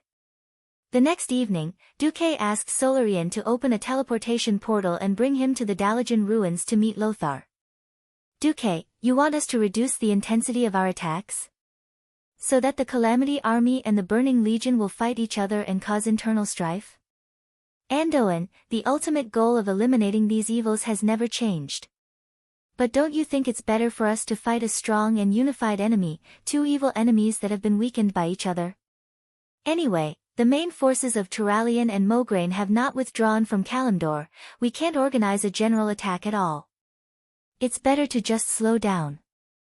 Anduin stroked his chin, which had a lot of white beard. "Duke, your idea is indeed good. But are you sure that Lich King Nazul will rebel?" "I can't be sure, but anyone who was forcibly killed, stripped of their body, left with only their soul, and finally sealed in a small ice skull would feel unhappy, right? From the very beginning, Nazul never really wanted to be loyal to kill Jaden." "Well, you're right. What do you think the probability of Nazul rebelling is?" 70%. Duke had wanted to confidently say 100%. But history had changed beyond recognition, and he dared not guarantee it. However, it wasn't Cervantes who was now serving Arthas, but the more ambitious, arrogant, and restless former Sun King Anastrian. Duke felt that it was hilarious. After hearing the 70% probability, Anduin shivered. Although Duke had retired from the front line because of the curse, no one felt that there was anything wrong with Duke. On the contrary, Duke's suggestion was so incisive that Anduin could not find a reason to refute it. "Alright, I agree. Yes, how long will you be going this time?" "I don't know when Nozdorm will send me back after the mission is completed. But for insurance, I will arrange everything. Finally, nurture William. I think he's the most suitable helmsman of the next generation.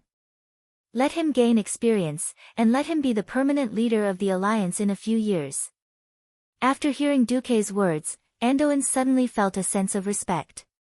If not for the fact that they had known each other for many years and knew Duke's temperament, anyone would think that Duke was going to be the second Thoradin the Great after flirting with so many queens and controlling so many kingdoms. Only Anduin, who had gone through all the hardships together, stood his ground against the opinions of the people in the kingdom, and had always been firmly supporting Duke in the Stormwind Kingdom. Chapter 989. Now, Anduin felt that his long-term trust had finally been repaid. Anduin stood up and walked to the balcony of the living room. He faced the sky and the south, where his childhood friend had died. It was also where the city of Stormwind was located. In his heart, Anduin shouted, "Lang! Lang, did you see that?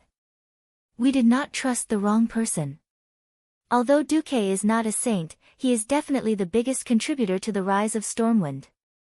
When Anduin turned around again, Duke saw the passion and endless gratitude in Anduin's eyes. "Thank you, Duke." Duke smiled and waved his hand. He walked to the balcony and stood next to Andoin. "You're welcome. I also promised Lang that I would work for Stormwind and Azeroth. This was also my promise, but I chose to keep it. It is rare to find someone who can remain sober and calm in the face of power." Andoin's aged face was filled with ecstasy. "Is that so?" Duque was unmoved. He stood with his hands behind his back and looked to the south. "At least, there are two of them here, right?" Without another word, two fists, one big and one small, bumped into each other in the air. One old and one young, they looked at each other and smiled. After the undead calamity, the remnants of the old alliance had been swallowed up. Without the two stubborn old men, Tarinas and Antonidas, and without Xeon who had yet to awaken and might become the old wolf king in the future, and without Anastrian's hindrance, the entire alliance not only had more countries than in history, but also in terms of strength and unity. But with so many countries, the leader of the alliance had to be a human. The human population was large, and there were also many countries. The overall strength of the race was stronger, which meant that the alliance could only have humans as its core. Unfortunately, the leaders of the human countries had all sorts of problems. Kalia was just a mascot that Duque had made. Ronan, who was about to take over the Dalajan, was too soft-hearted. Jaina tended to overthink things. As the saying went, even a wise man would make a mistake. Putting aside Gilnis, who had yet to return to the alliance, and Stromgard and Alterac, if Duque didn't seize power, the only one who could be the leader of the alliance was William. It just so happened that Duque himself had been affected by Archimonde's parting gift and turned completely dark, so Duque took advantage of the situation and stepped down. Duque had asked himself more than once, if not for the threat of the Burning Legion, would he want to become the Emperor and become the second Thoradin the Great? The answer was yes. Who wouldn't want to be the Emperor? If you can manage others, why should you be managed by others? Unfortunately, he couldn't be the Emperor. This was not as simple as a hot potato. If the human countries formed an empire, then the alliance would no longer be an alliance. It would become an empire and its allies. Would the other races be willing to become the underlings of the human empire? Duque calculated countless times, but the answer was always negative. Joining an alliance where all the countries and races were equal was not the same thing as subserviently joining a huge empire to become its wings. Even if he controlled the queen, it didn't mean that he had complete control over the country. If the people were dissatisfied, there would be an uprising. When that time came, he could just cry. Moreover, the other races would have deeper doubts. Even if they were forced to join, there would be all sorts of conflicts, let alone sincere cooperation. To have internal strife in front of the Burning Legion was simply courting death. Think about it, if the Alliance didn't have the Night Elves, Draenei, Pandaren, and Werewolves, it would be the end of the Burning Legion when they came to Azeroth. Rather than establishing an empty shell of an empire that would be destroyed in 8 to 10 years, why not pretend to be a saint, gain a good reputation, and be the uncrowned king behind the scenes? Andoin would never know that Duque was so far-sighted, so he only saw Duque as a true knight with pure and great sentiments like himself. After bidding farewell to Andoin and visiting Magni and Jurbin, Duque returned to the Wind Lake Villa after leaving more research and development manuals on black technology. After tonight's banquet, tomorrow would be the third day. In the morning, it was the appointed time to work for Nozdormu. After returning to the villa, Duque felt that the gazes around him were weird. The gazes of his knights were always filled with loyalty, admiration, and envy. You know that kind of gaze, every maid's face was red. They were obviously shy, but they all puffed out their chests and sucked in their bellies. Duque held his forehead, feeling a little annoyed. Just as he entered his study, a voice sounded. To, Dear Beast Duke Marcus, Her Majesty Kalia Menethil fervently hopes to attend your banquet tonight. If your excellency wants to unleash his bestial nature, please seize the opportunity tonight.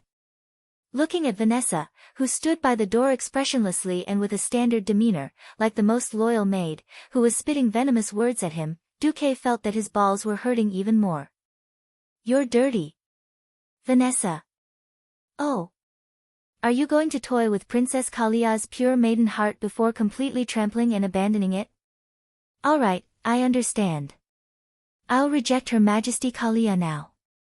Solarian, who was behind him, finally could not help but burst out laughing, while the person involved, Duque, spat out a mouthful of blood. What the hell? Vanessa had really thrown caution to the wind. I really shouldn't have put them together back then. They've already formed a clique. Duque's heart almost softened. However, after the bitter battle last night, Duque knew that he couldn't take it anymore. Duque took a deep breath, took out 2 balls of light, and said solemnly, "These are to Her Majesty Alexstrasza's blessing of life. For a woman, it's equivalent to 15 years of youth. I'm going to the River of Time to carry out a mission. If I don't come back, you can use it." Duque had lied. What he had given was obviously Nozdormu's blessing of eternal life, but Vanessa didn't know. Vanessa's expression changed drastically in an instant. She completely lost her venomous tongue, as well as her pride that relied on intimacy to gain favor.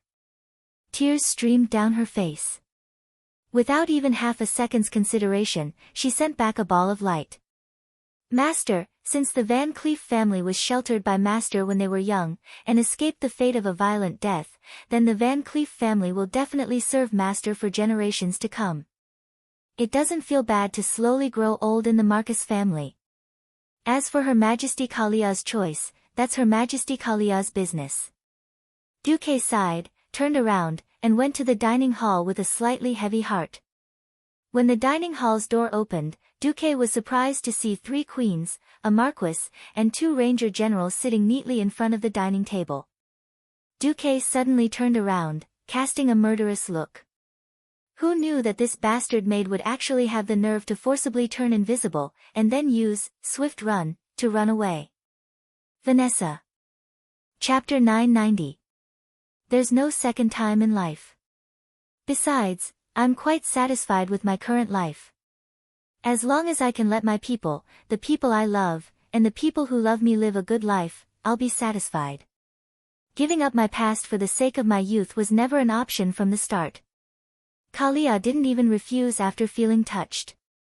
As expected, she decisively rejected Duque's gift. That's right. If there's a man I love deeply who chooses to repay my youth in such a way to reject my love, I won't do it either. This is the last restraint of a lady. Of course, if we can be together in the end, and the person I love is willing to give me his youth, then it'll be a different story. The despicable Jaina even added insult to injury. Duque glared at Jaina fiercely. "Damn you, I'll definitely spank your butt later." Jaina secretly stuck out her tongue, then turned her head away, ignoring Duque. Throughout the banquet, Duque felt like he was sitting on pins and needles. Although Kalia and the others were reminiscing about the past as if they were talking about family matters, Duque really couldn't lose his temper. Fortunately, the banquet didn't last too long. Kalia threw him a slightly aggrieved look, then very politely left. The rest were all his women. Aurelia very elegantly used a napkin to wipe the non-existent sauce from the corner of her mouth, then sighed. "Duque, we're not forbidding you from adding more sisters to us, we just hope that you can restrain yourself. Then, if this is fate's arrangement, then we have no objections." Sylvanas continued, "You'll be going on a mission next year. Are you confident?" 80%, Sasha said. "If you want any of us to accompany you tonight, that's no problem, but please ensure that you have enough stamina for tomorrow." Jaina and Elusia didn't speak, quietly gazing at Duque with eyes full of love. In the end, Duque chose to hug Aurelia to sleep. There was no passion, only the peace of a family. As he softly recounted the bits and pieces of the past, Duque peacefully fell asleep. In the morning, the time to return to the past finally came. Through the portal, the 6 people who were going back this time gathered on a piece of barren land at the junction of the Elven Forest and the Red Ridge Mountain. Duque looked at Grom and Brock, then at Ronan and Vanessa, and finally nodded at Krasis. "Let's begin." Nozdormu's loud voice came from the void. More information began to flood into the minds of the transmigrators from the void. Other than Duque, the other 5 finally understood the meaning of returning to the past, the ancient war. That was the limit of Nozdormu's power. It was the foundation of the world of Azeroth, and even the foundation of the entire world. If the Burning Legion had won the ancient war 10,000 years ago, then the entire timeline would have been completely overturned.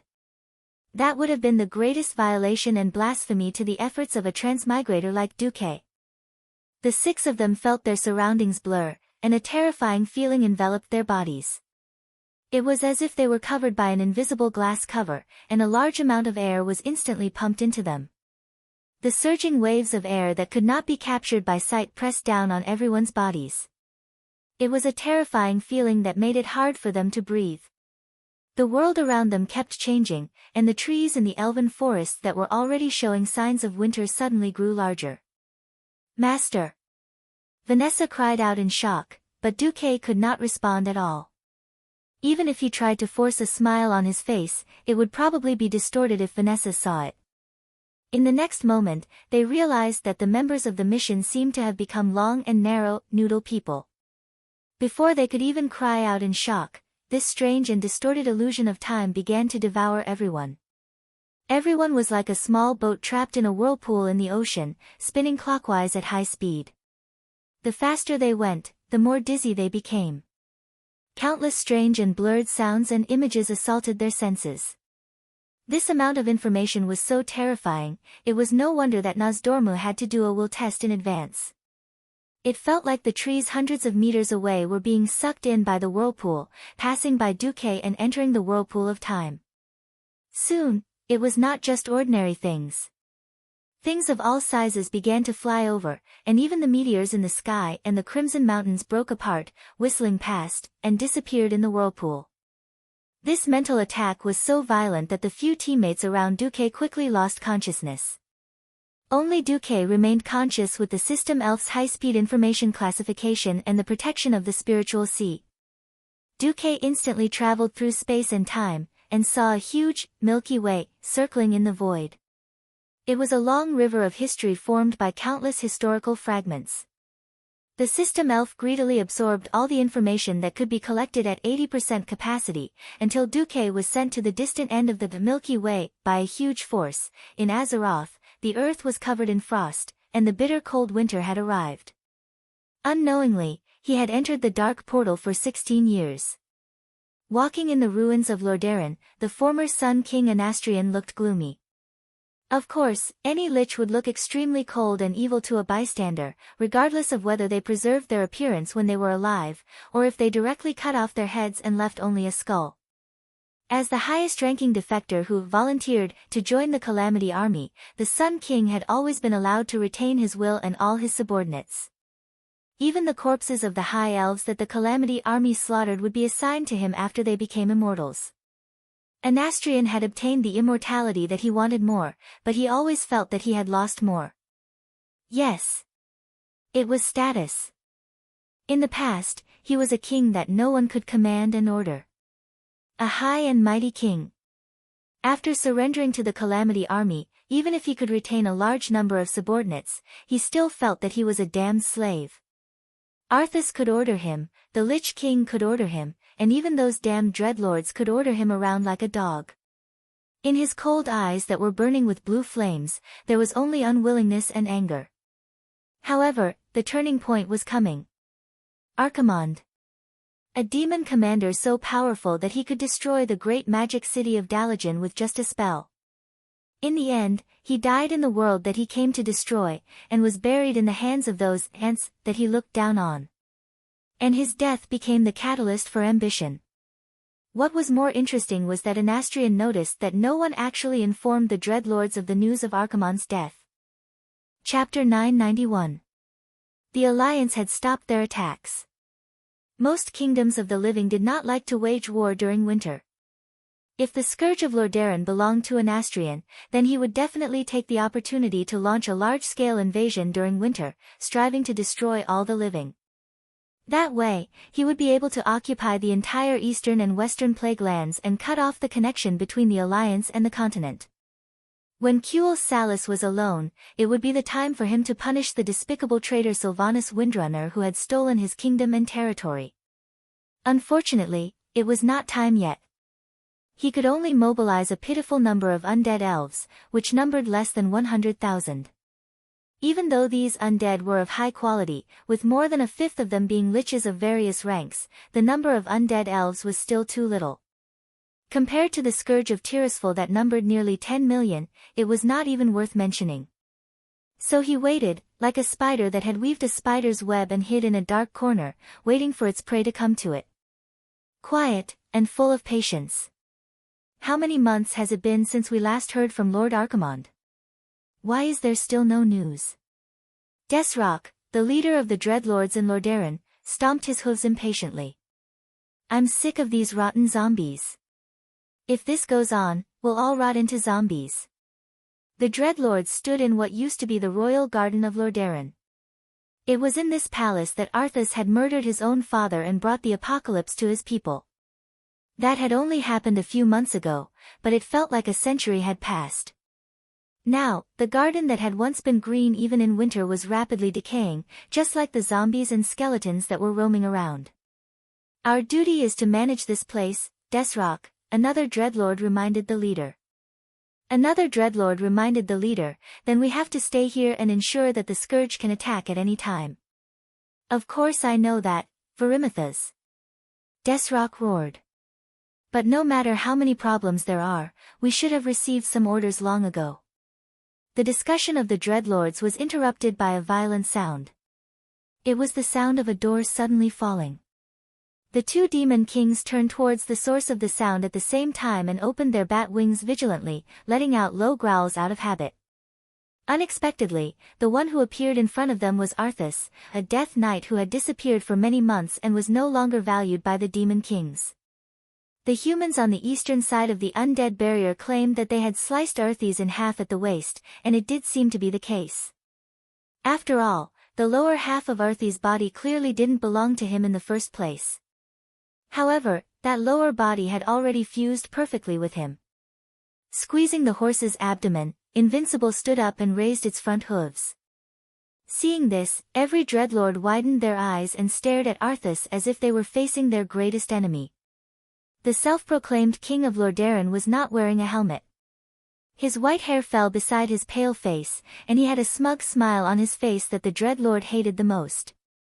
This was because a person with this kind of smile usually meant that he was untamed and rebellious. This was not an expression that a servant of a servant should have. Arthas' voice was loud and excited. Hello, everyone. Dreadlords. Faced with such a disrespectful greeting, these greater demons glared at him fiercely. They were obviously suppressing their anger and not letting it explode. Perhaps I should thank you for taking care of my kingdom while I was away. However, you are no longer of any value to me. The Dreadlords stared at him for a while, dumbfounded. Verimitha was the first to react.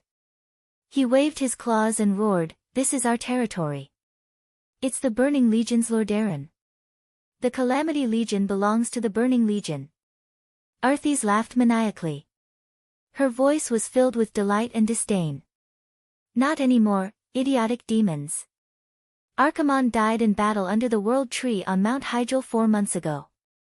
The Burning Legion is finished. It'll be perfect once I kill you all. He grinned and raised Frostmourne high. The runes on the blade shone and danced. He did not even need to tighten the reins. With Invincible, he charged straight at the 3 Dreadlords. However, Arthas had underestimated the Dreadlords' cunning and ability to escape. Unless it was a place of death like Mount Hyjal that had an evil banishing magic circle set up in advance, the Dreadlords could really run away. This is not over, you despicable bone scum knight. After letting out a cry of despair, the Dreadlords had no intention of fighting Arthas at all. They immediately teleported away. Their speed was obviously faster than Invincible's movement. Frostmourne only pierced the air and let out a disappointed wail. Arthas was furious, but he quickly regained his cheerful mood. Planet Azeroth's protective circle had been repaired. The demons could not leave, and no reinforcements could come in. The dreadlords were like rootless duckweeds. They would fall sooner or later. The difference was whether they would die by his hand or the alliance that he hated. We knew you would come back, Prince Arthes. Kel'Thuzad was very excited. Arthes did not even bother to look at his loyal servant. Instead, he stared at Anastrian. I'm glad to see that your body is still strong, Sun King Anastrian, Arthes said sarcastically. You also knew that I would come back. So, are you ready to lower your humble head? Anastrian's anger was erupting from the depths of his soul.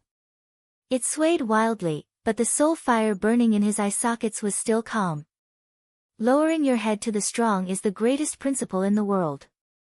After saying that, he lowered his head. But in his heart, he swore that this would be the last time. No one knew that without a strong enough external influence, the wheel of fate would continue to follow its fixed path and continue to roll forward, crushing all the weak existences. However, when a bearing or part of the wheel disappeared, fate would naturally find a replacement. On this day, Anastrian found the bitter Dreadlord. He subdued the Dreadlord Varimitha and defeated Desrock. Then, he launched a counterattack against Arthes, whose strength was greatly reduced due to the Lich King's weakening. He almost caused the next Lich King to fall. In the end, the Sun King still failed. Out of the desire to be independent and the insecurity of the powerful alliance, Anastrian united the undead with strong self-consciousness as the Forgotten Ones. At the same time, he began to rebuild the underground area of Lordaeron. He wanted to rebuild this place into an underground fortress that any army could conquer, the Undercity. Chapter 992. Who am I? Where am I? Where am I going? The groggy Duque naturally asked the legendary 3 philosophical questions in his mind. He forced his heavy eyelids open, and what he saw was not the green trees and mountains that he had imagined, but a high-tech object that did not match the surroundings at all. Through the huge porthole, he could see the universe clearly. It was extremely dark in the distance, and there were no stars, but there was a distorted void that glowed with green light from time to time.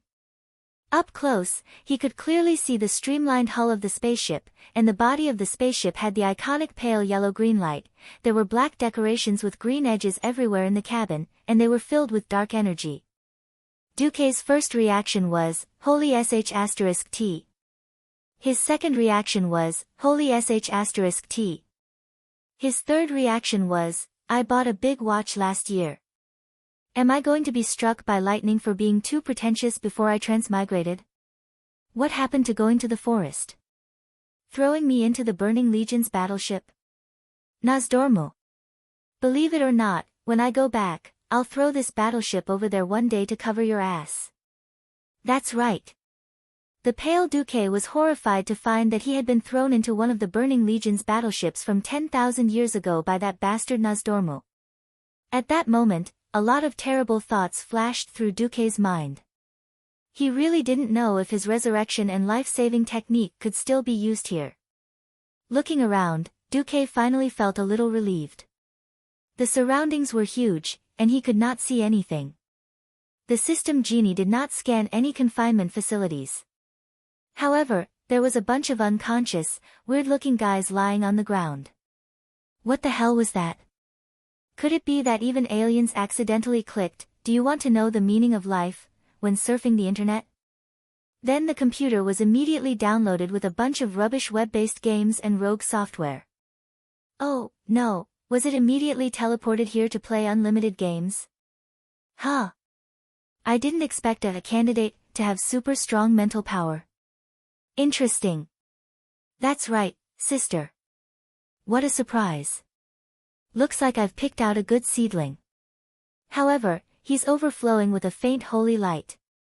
It seems like he's not someone summoned by Master. Should I get rid of it? The voices came from above, but why did Duque feel that the two voices speaking in the Eridar demon language sounded so familiar? Raising his head, Duque's face darkened. Because in this huge and spacious cabin, 30 meters above his head, two figures, one purple and one yellow, that he was very familiar with, were staring at him with eyes full of venom and malice. The Eridar twins. high-rank warlocks Auras and Queen Salolas. Duque had no doubt that the two adjutants of Kill, Jaden and the Twisted Nether with their full strength could easily kill him. Fortunately, Duque was 100% sure that Gemini wouldn't do anything to him. Why? Because just now, Duque's face had turned black, and it was literally black. The moment he raised his head, Duque entered shadow form. This was especially so for Queen Salolas, who specialized in shadow magic. "We're on the same side, don't shoot." As expected, the Eridar twins' clear and melodious giggles could be heard. He he he. Interesting. Really interesting. Using light to cover up darkness. What a magical creature. Looks like we don't have to wait and choose anymore. It's him then. We can get rid of the rest. Yes, yes. The Burning Legion's way of dealing with things was always so simple and violent. Why was the Burning Legion called this? Wasn't it just burning down millions of stars, turning every conquered planet into scorched earth, and annihilating all life? Originally, Duque wouldn't feel the slightest bit of pain even if all the monsters and Godzilla and xenomorphs lying on the ground died. But not this time. Duque bowed deeply. What came out of his mouth was the translated Eridar demon language. "Respected Lady Auras and Queen Salolas, please wait a moment. I have a servant there. I believe that with him, I can better serve the Burning Legion." Duke was pointing at Grom Hellscream, who was still unconscious. Although Duque didn't know why Lord Howl was thrown here with him, it wouldn't be good if the Burning Legion got rid of such a powerful free fighter. The Eridar twins weren't surprised by Duque's request. What surprised them was that the Eridar language wasn't a simple language. It wasn't just because the language was cryptic and had many different pronunciations, making it difficult for normal creatures to learn.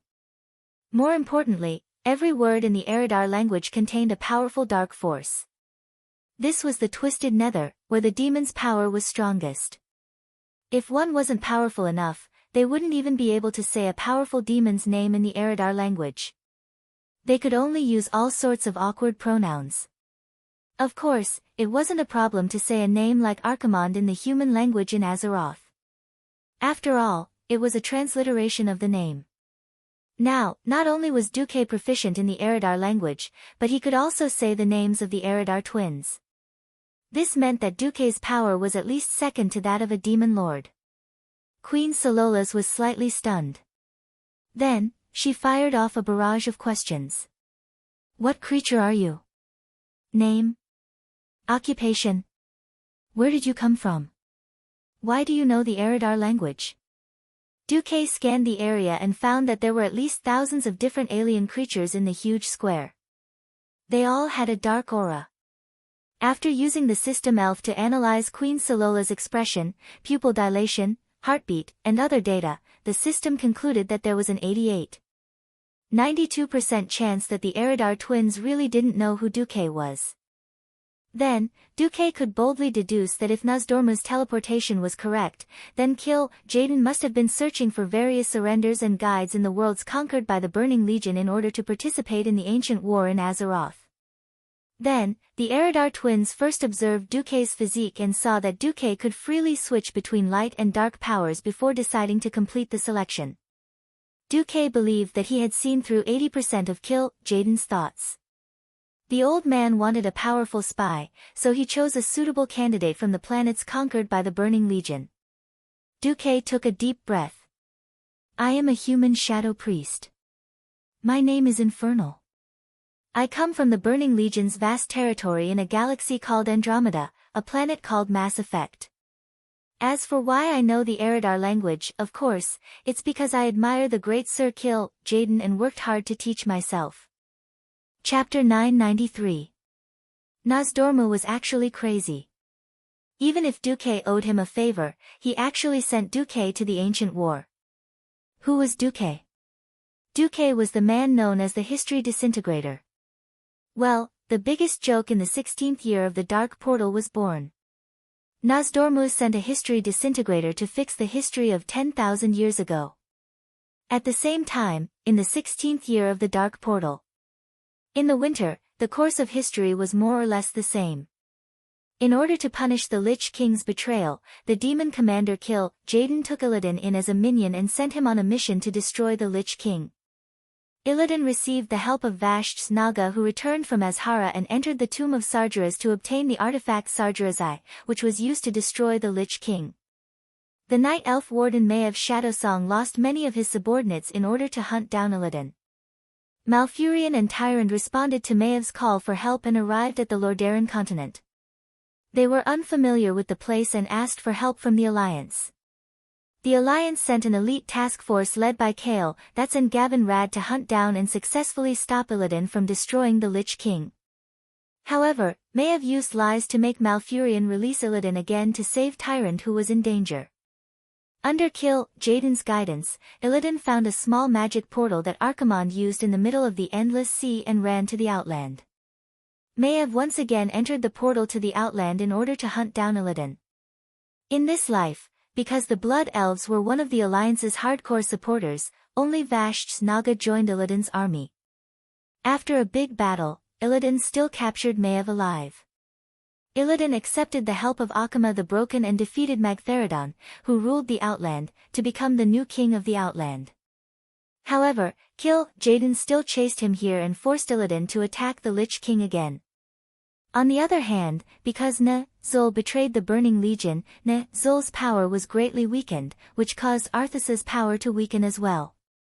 Arthas, who had been chased away by Anastrian, met up with the former king of the Spider Kingdom, the Great Beetle Enubalak, and the Frostbone Dragon Sindagosa in Northrend. They easily killed and revived the ancient blue dragon Sapphiron, passed through the ancient Azanirab Empire's underground passage, and arrived at the Icecrown Glacier where the Lich King was imprisoned.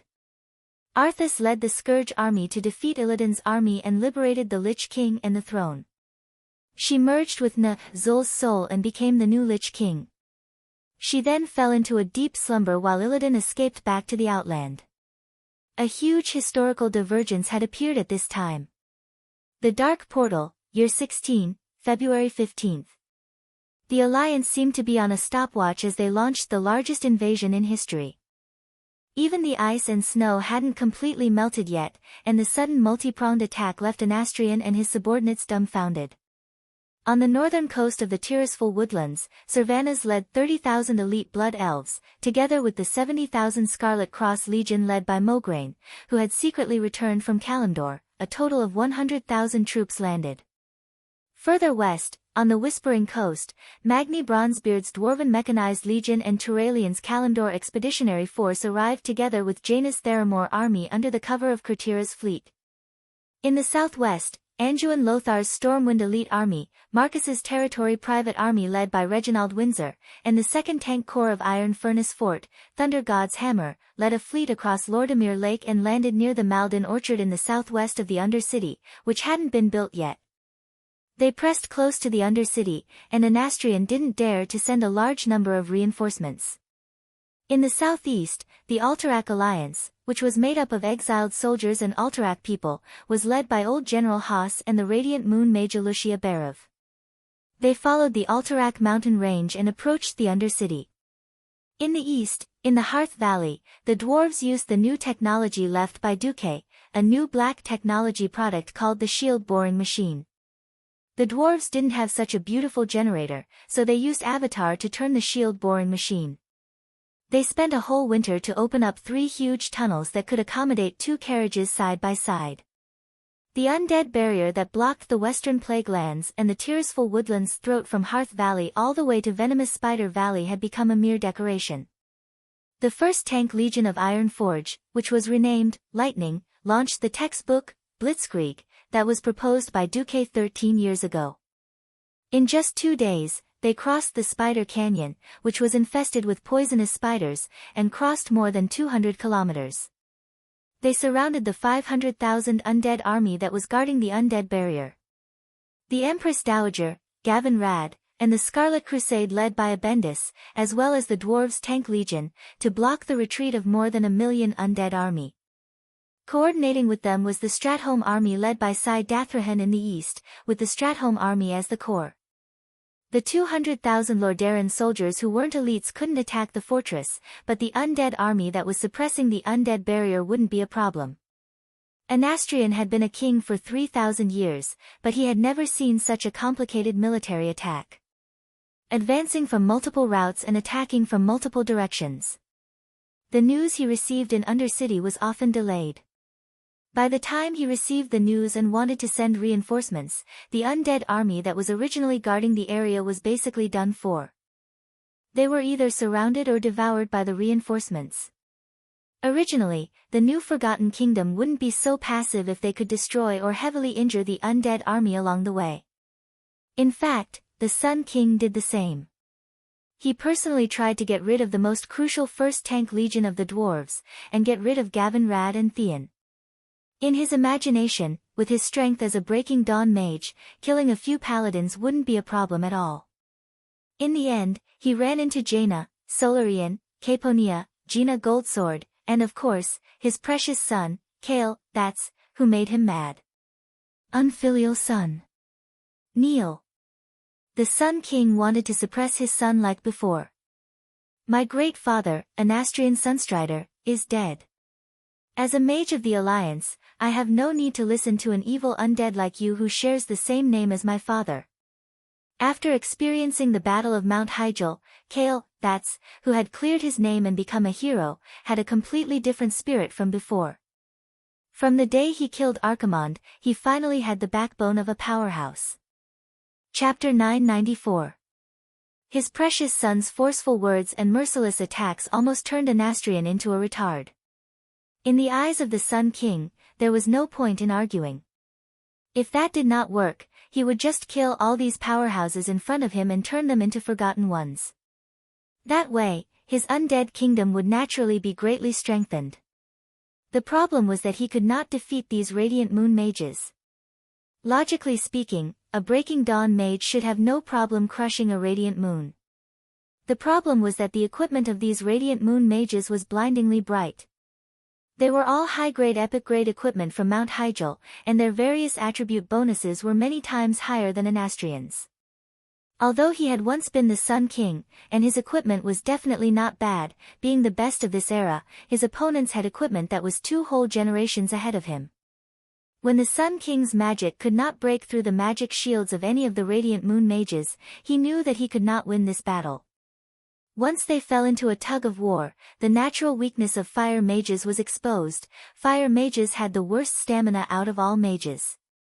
He had no choice but to retreat. But when he brought the Silvermoon counselors with him in the next battle, they would face a large group of mages who had joined the Alliance's court mages. It was another pointless battle of magic. Neither side killed the other, and even the Sun King's magic circuits were overloaded. What made the Sun King even more furious was that the other side's equipment was too good, and their mana recovery speed was actually above the undead. If he had enough time to set up a trap and successfully ambush a well-equipped Radiant Moon mage, he might have been able to turn the tables. Who knew that the Alliance would follow the strategy that Duque had left behind from the start? They only wanted to not lose in a battle of magic. Thus, the entire team of mages stayed together, and the Sun King could not find a chance to attack. As a result, the magic domain could not suppress the undead, and the battlefield below became the Alliance's domain. In just a month, the 6 armies wiped out nearly 10 million undead creatures and gathered in Gloom City, surrounding the once most resplendent jewel of the Lordaeron continent. Looking at the dilapidated Lordaeron city, Mograine and the rest of the Lordaeron people sighed endlessly.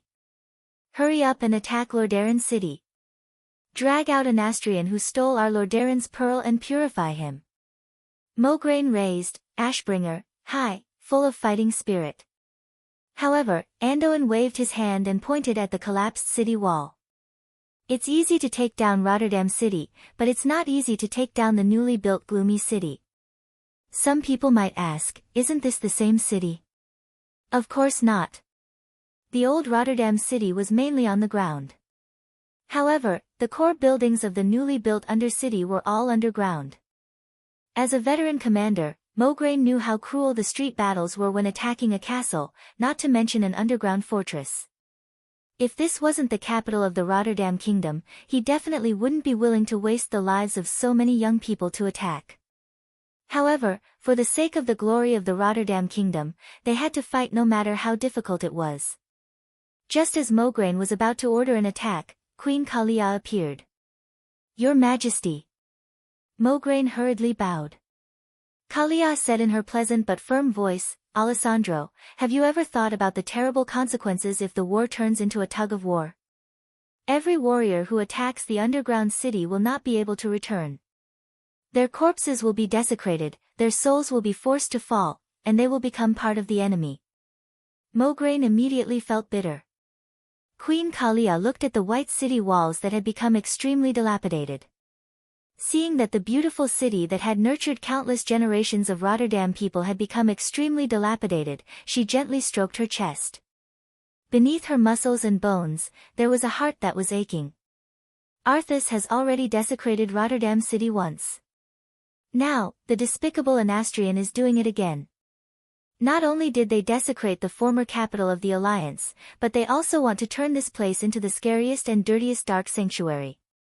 As a member of the Alliance, I will never allow such a thing to happen. Kalia took a document from the hands of the maid beside her, signed her name on it, and stamped it with the Queen's seal.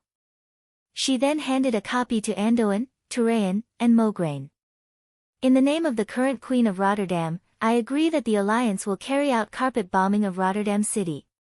We will use all methods to deal with the undead under Rotterdam City. We must let every evil undead creature be purified by the holy light. Bombarding the capital of a united nation, even if it was once the capital, was not something that could be done casually. Without the consent of the suzerain, even if they managed to conquer it, there would be too much damage to the valuable ancient buildings. It would be a mess that was hard to clear up. Brothers might become enemies if things went wrong." However, it was not easy to attack this compound city with Rotterdam City above and Gloom City below. If they simply occupied the top, they would have to face the troops of the Forsaken who would come out of the endless secret tunnels to harm people. Every building, every alley, every corner could become a tunnel for the enemy to attack. In order to reduce unnecessary sacrifices, Duque convinced Kalia from the beginning. Then, a siege that subverted everyone's imagination began. First, there was the earth-shattering bombardment. Hundreds of battleships, 3 tank legions, and 5 artillery divisions, totaling more than 5,000 cannons of various calibers, poured all the cannons that the Alliance had accumulated for 13 years on Rotterdam City. The earth-shattering bombardment lasted for 3 days until there was not a single pillar or wall that had not collapsed in the entire Rotterdam City. Then, thousands of armored vehicles, bulldozers, and grouting machines entered the battlefield. Even the chassis of the multi-purpose steam tanks were equipped with armor plates that were 30 centimeters thick. They covered the entire Rotterdam City with a meter of cement. Next, a total of 12 huge pile drivers were erected on the cement ground, and they were driving at the 12 o'clock position of the clock. They did not need the elevators that were originally equipped within Gloom City that had caused countless people to die. They opened a hole in Gloom City on their own. At the same time, it was also to guard against underground attacks. Once a hole was dug through, they would throw a large bag of bombs down and blow it up to their heart's content. However, the Alliance never sent an assault team down. 2 kilometers away from the original city wall of Rotterdam City, the steam tanks were working day and night to surround the entire Rotterdam City. Their goal was to dig a huge trench that was 50 meters deep and 30 meters wide to ensure that no undead could dig tunnels and escape. When carrying out that plan, Duque calculated according to the largest area of Gloom City in history. In fact, that was an extremely safe method. At this moment, the outermost underground wall of Gloom City was at least 2,000 meters away from the huge trench. Chapter 995. In the sky, griffins from the Eagle's Nest Mountain patrolled day and night. On the ground, the Watchtower Army, the Scarlet Cross Legion, the Storm Griffin Division, the Steel Stove Fort Tank Army, and 300,000 other Alliance elites were guarding the place. In the distance, to reduce the pressure on supplies, the Rotterdam Kingdom's militia had begun to retreat to Stratholm. The rest of the average Alliance army, under the leadership of generals such as Abendis and Gavin Rad, were clearing the remaining undead in the Tirisful woodlands.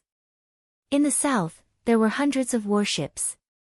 Under the water, there were the Murloc General Magar and the Naga General Wa, leading the 50,000 Murlocs and Naga army. There was no door to heaven and no road to hell. The entire Gloom City was tightly surrounded. When Sun King Anastrian knew that the entire Undercity was surrounded like an iron bucket, he was in despair. He couldn't even defeat the Alliance's mages if he fought them head-on. If he couldn't even defeat his only advantage, there was no need to talk about the others. He had indeed organized the destruction of those strange and shocking pile drivers time and time again. Unfortunately, the strange, liquid rock, used by the Alliance was soft at first, but soon became extremely hard. Even the crypt fiends, who were good at digging holes, couldn't easily break through 3 to 4 feet of rock. Usually, when his troops broke through to the ground, what awaited them was a circle of holy knights, sharp elven arrows, and countless cannons. If it was at night, there would be flares as bright as day. It was already March, and the Alliance's siege did not relax at all. It was like a noose, strangling the necks of the Forsaken.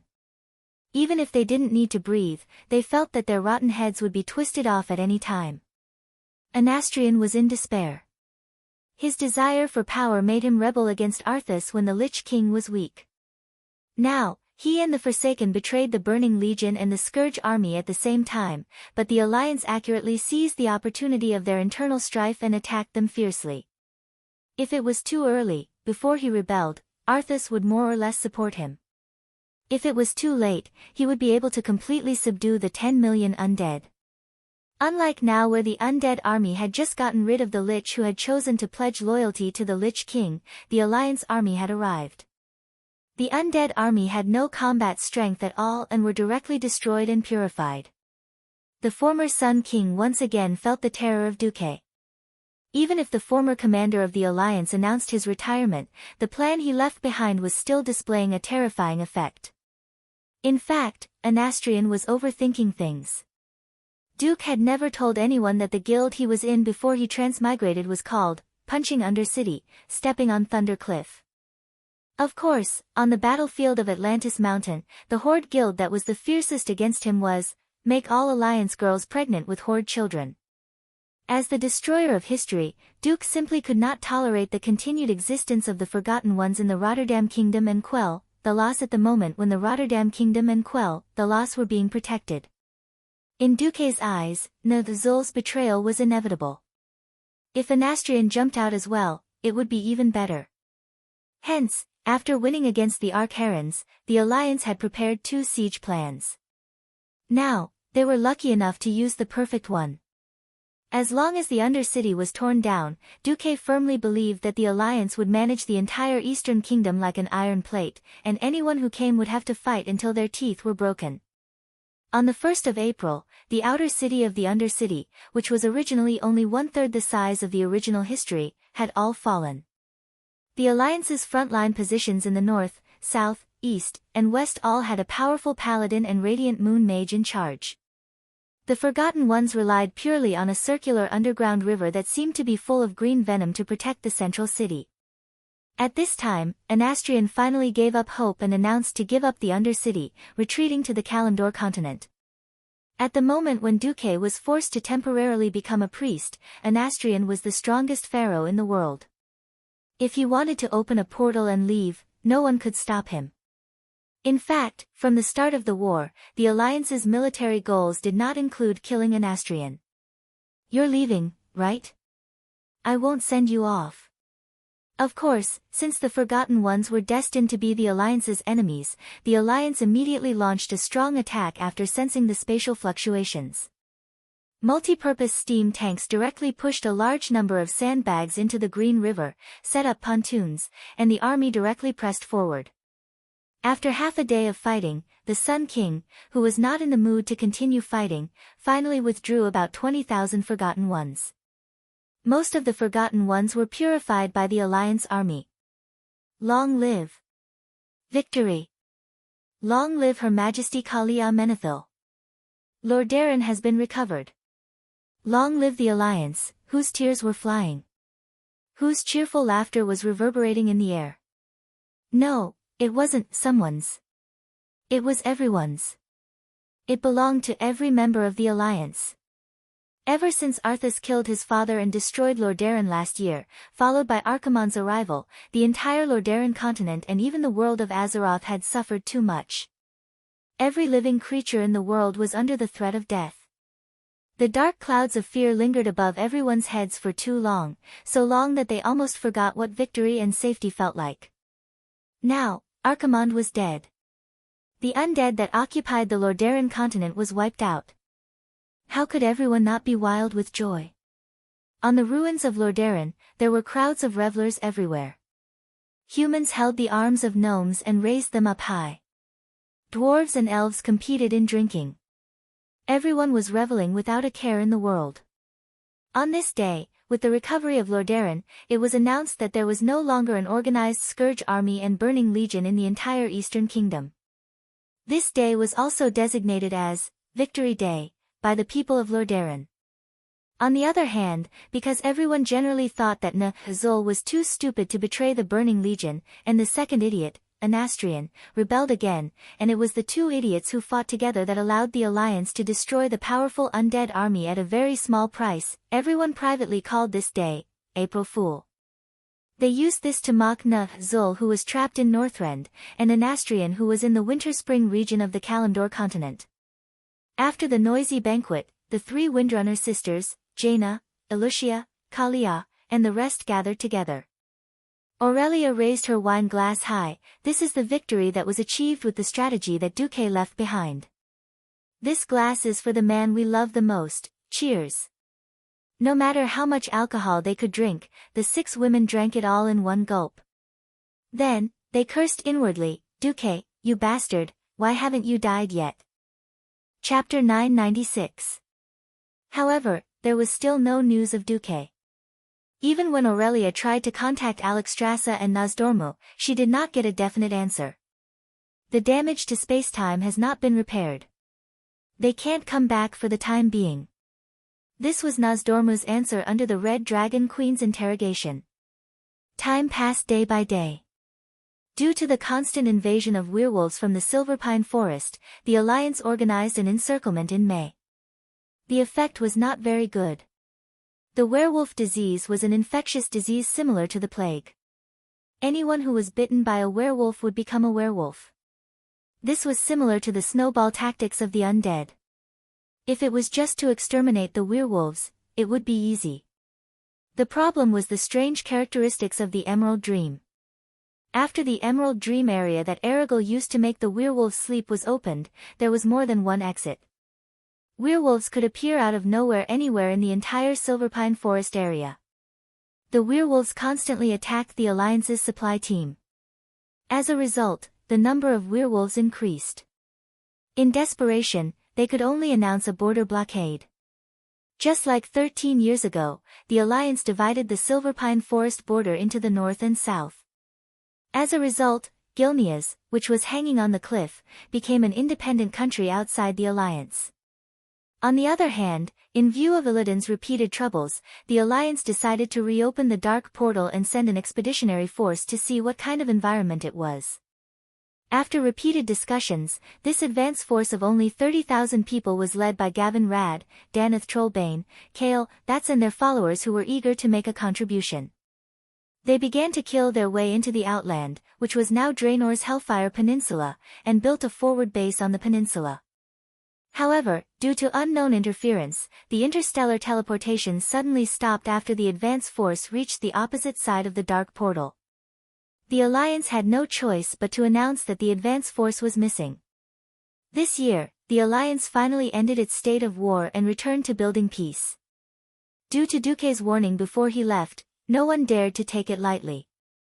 The Alliance began to secretly focus on the Blackrock Mountain between the Scorching Canyon and the Burning Steppes.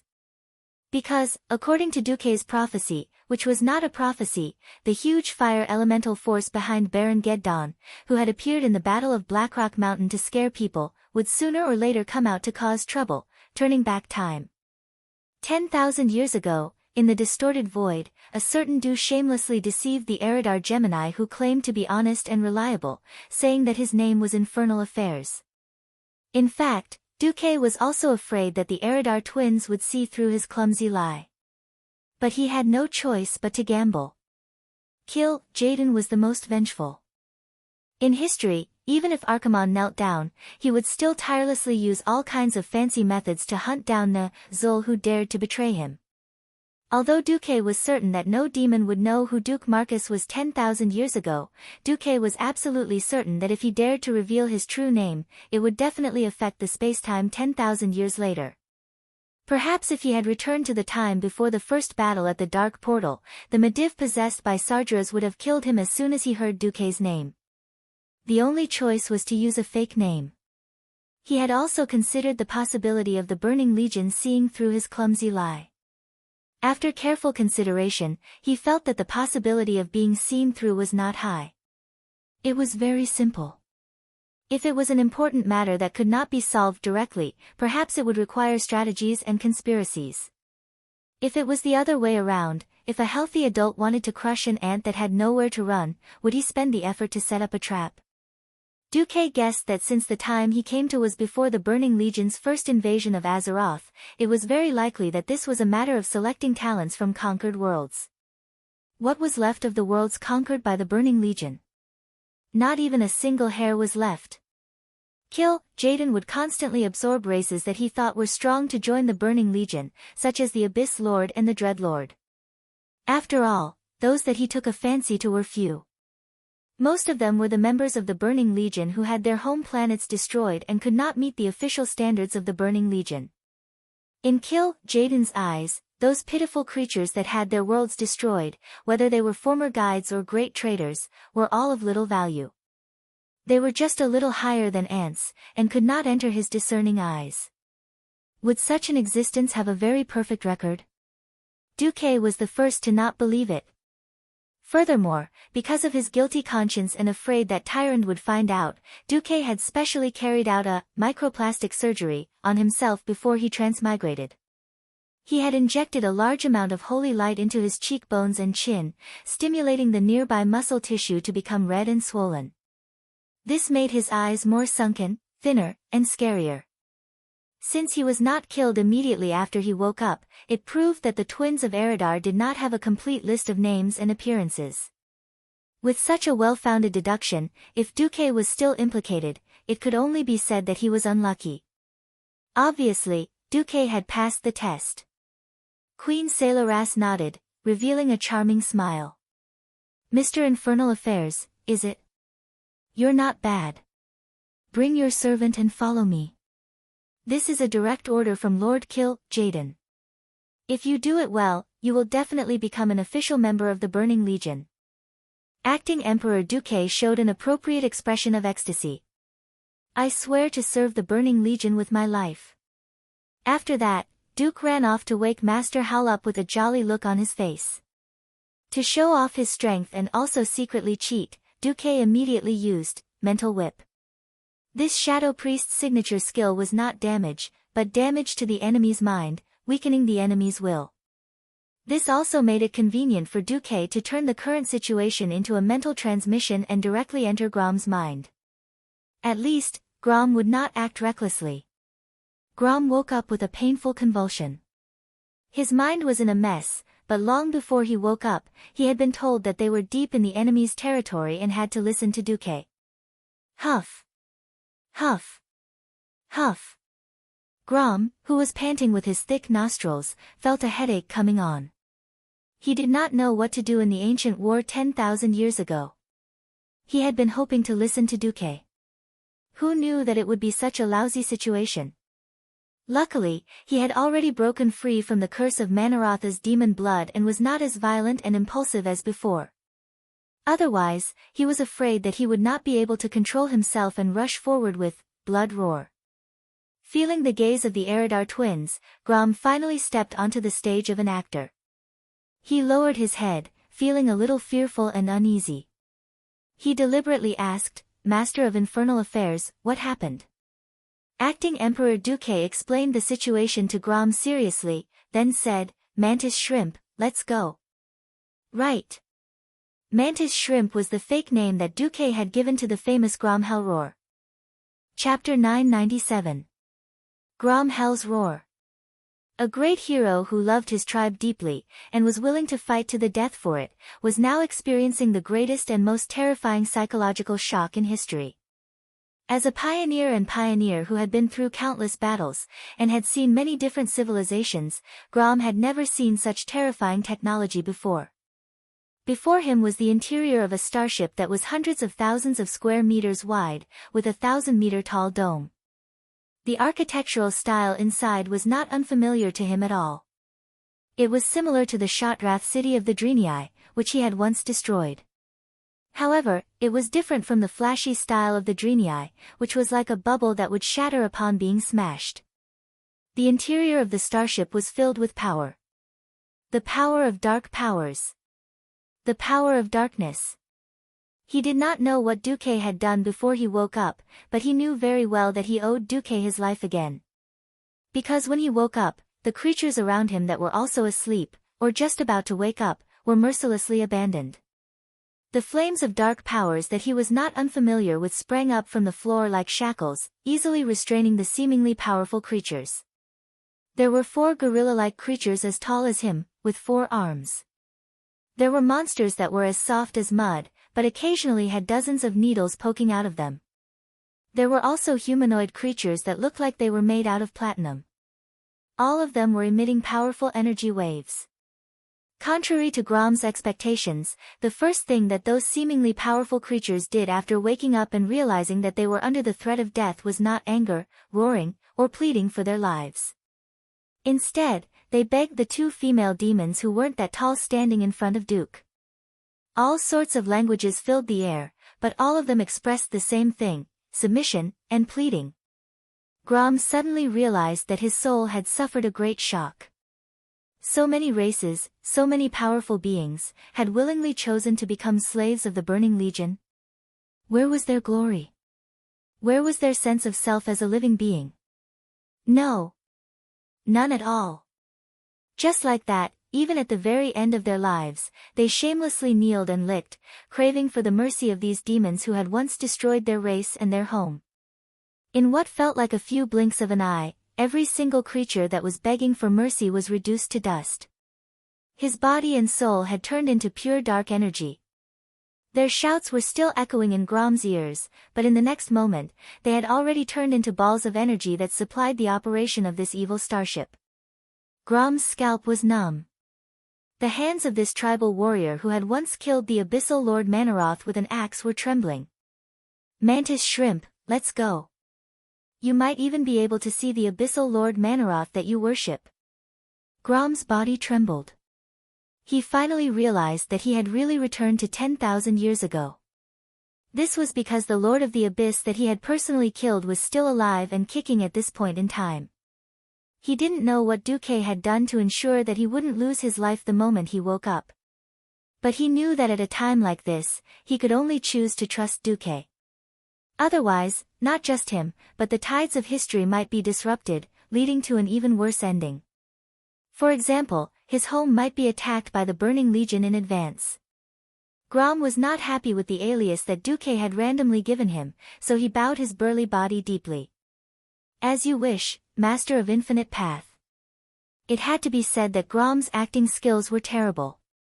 He was about the same as those male idols in Duque's previous world who had no acting skills and got paid to film. But Duque had his ways. He smiled apologetically at the Eridar twins. My apologies, esteemed ladies.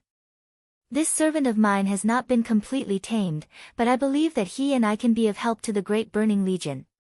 Surprisingly, the Eridar twins didn't make things difficult for Duke and Grom on this issue. Soon, the 2 of them knew why. Passing through a huge astrological hall with countless planets in it, Duque did not even explain which one was Azeroth to the country bumpkin Grom, who had never seen the stars beyond the atmosphere. But the planets in the starry sky array that were engulfed and burned by green evil energy still shocked Grom. And so, in silence, the 2 followed the twins to a huge room. The room gave Duque and Grom a bad feeling. In the rectangular room that was at least the size of 2 football fields, there was only a recliner that looked like an operating table in the middle. With a gentle wave of her left hand, a recliner immediately appeared. Sit on it. Grom's facial muscles twitched slightly. It was too easy to think of all kinds of bad things. Duque was shocked. Yes, his shock was as unreasonable as a human swallowing an adult whale in one gulp. Unfortunately, Duque immediately felt the eyes of the two female demons locked on him. This is... Duque pretended to be suspicious. The Eridar twins' expressions were synchronized, they sneered at the same time. The Burning Legion never believes in loyalty. We only believe in power. Hiss, Duque gasped. He suddenly understood why the Eridar twins had never investigated his identity from the beginning, nor had they considered the question of his loyalty. Because there was no need. Looking at the huge syringe that rose from the back of the operating chair and the churning green plasma, everything was explained. Grom's face suddenly became very interesting. As someone who had been troubled by the terrifying demon blood for the past 20 years, he knew what it was. That color, that taste, Grom would never forget it for the rest of his life. After all, what he drank was only the highly diluted demon blood of the Lord of the Abyss. The crazy impulse to destroy had made him forget himself. Once he entered the battle, he would lose most of his rationality. Other than his own people, he would cut down almost everything. He still remembered the earth-shattering massacre when the city of Shotrath was breached. Hundreds of thousands of Draenei were wiped out. A huge amount of blood gathered into a lake, forming a river that poured down. Grom did not dare to imagine what would happen if he touched this tube of demonic plasma that was obviously more concentrated than demon blood. But at that moment, countless Apocalypse guards walked out of the darkness and surrounded the two of them. There was no way out. Was death the only way? Suddenly, Duque walked out and spoke in standard Eridar. It's such a waste to give such a wonderful thing to my vulgar servant. Why don't you give it all to me? You're tuning in to the Blissful Bookshelf YouTube channel. We're so grateful for your support, and don't forget to subscribe to join us on this incredible journey through captivating stories. Your generosity through donations truly makes a world of difference, as it's the primary source of revenue that allows me to expand and enhance this channel for you. Thank you from the bottom of my heart for being a part of this adventure.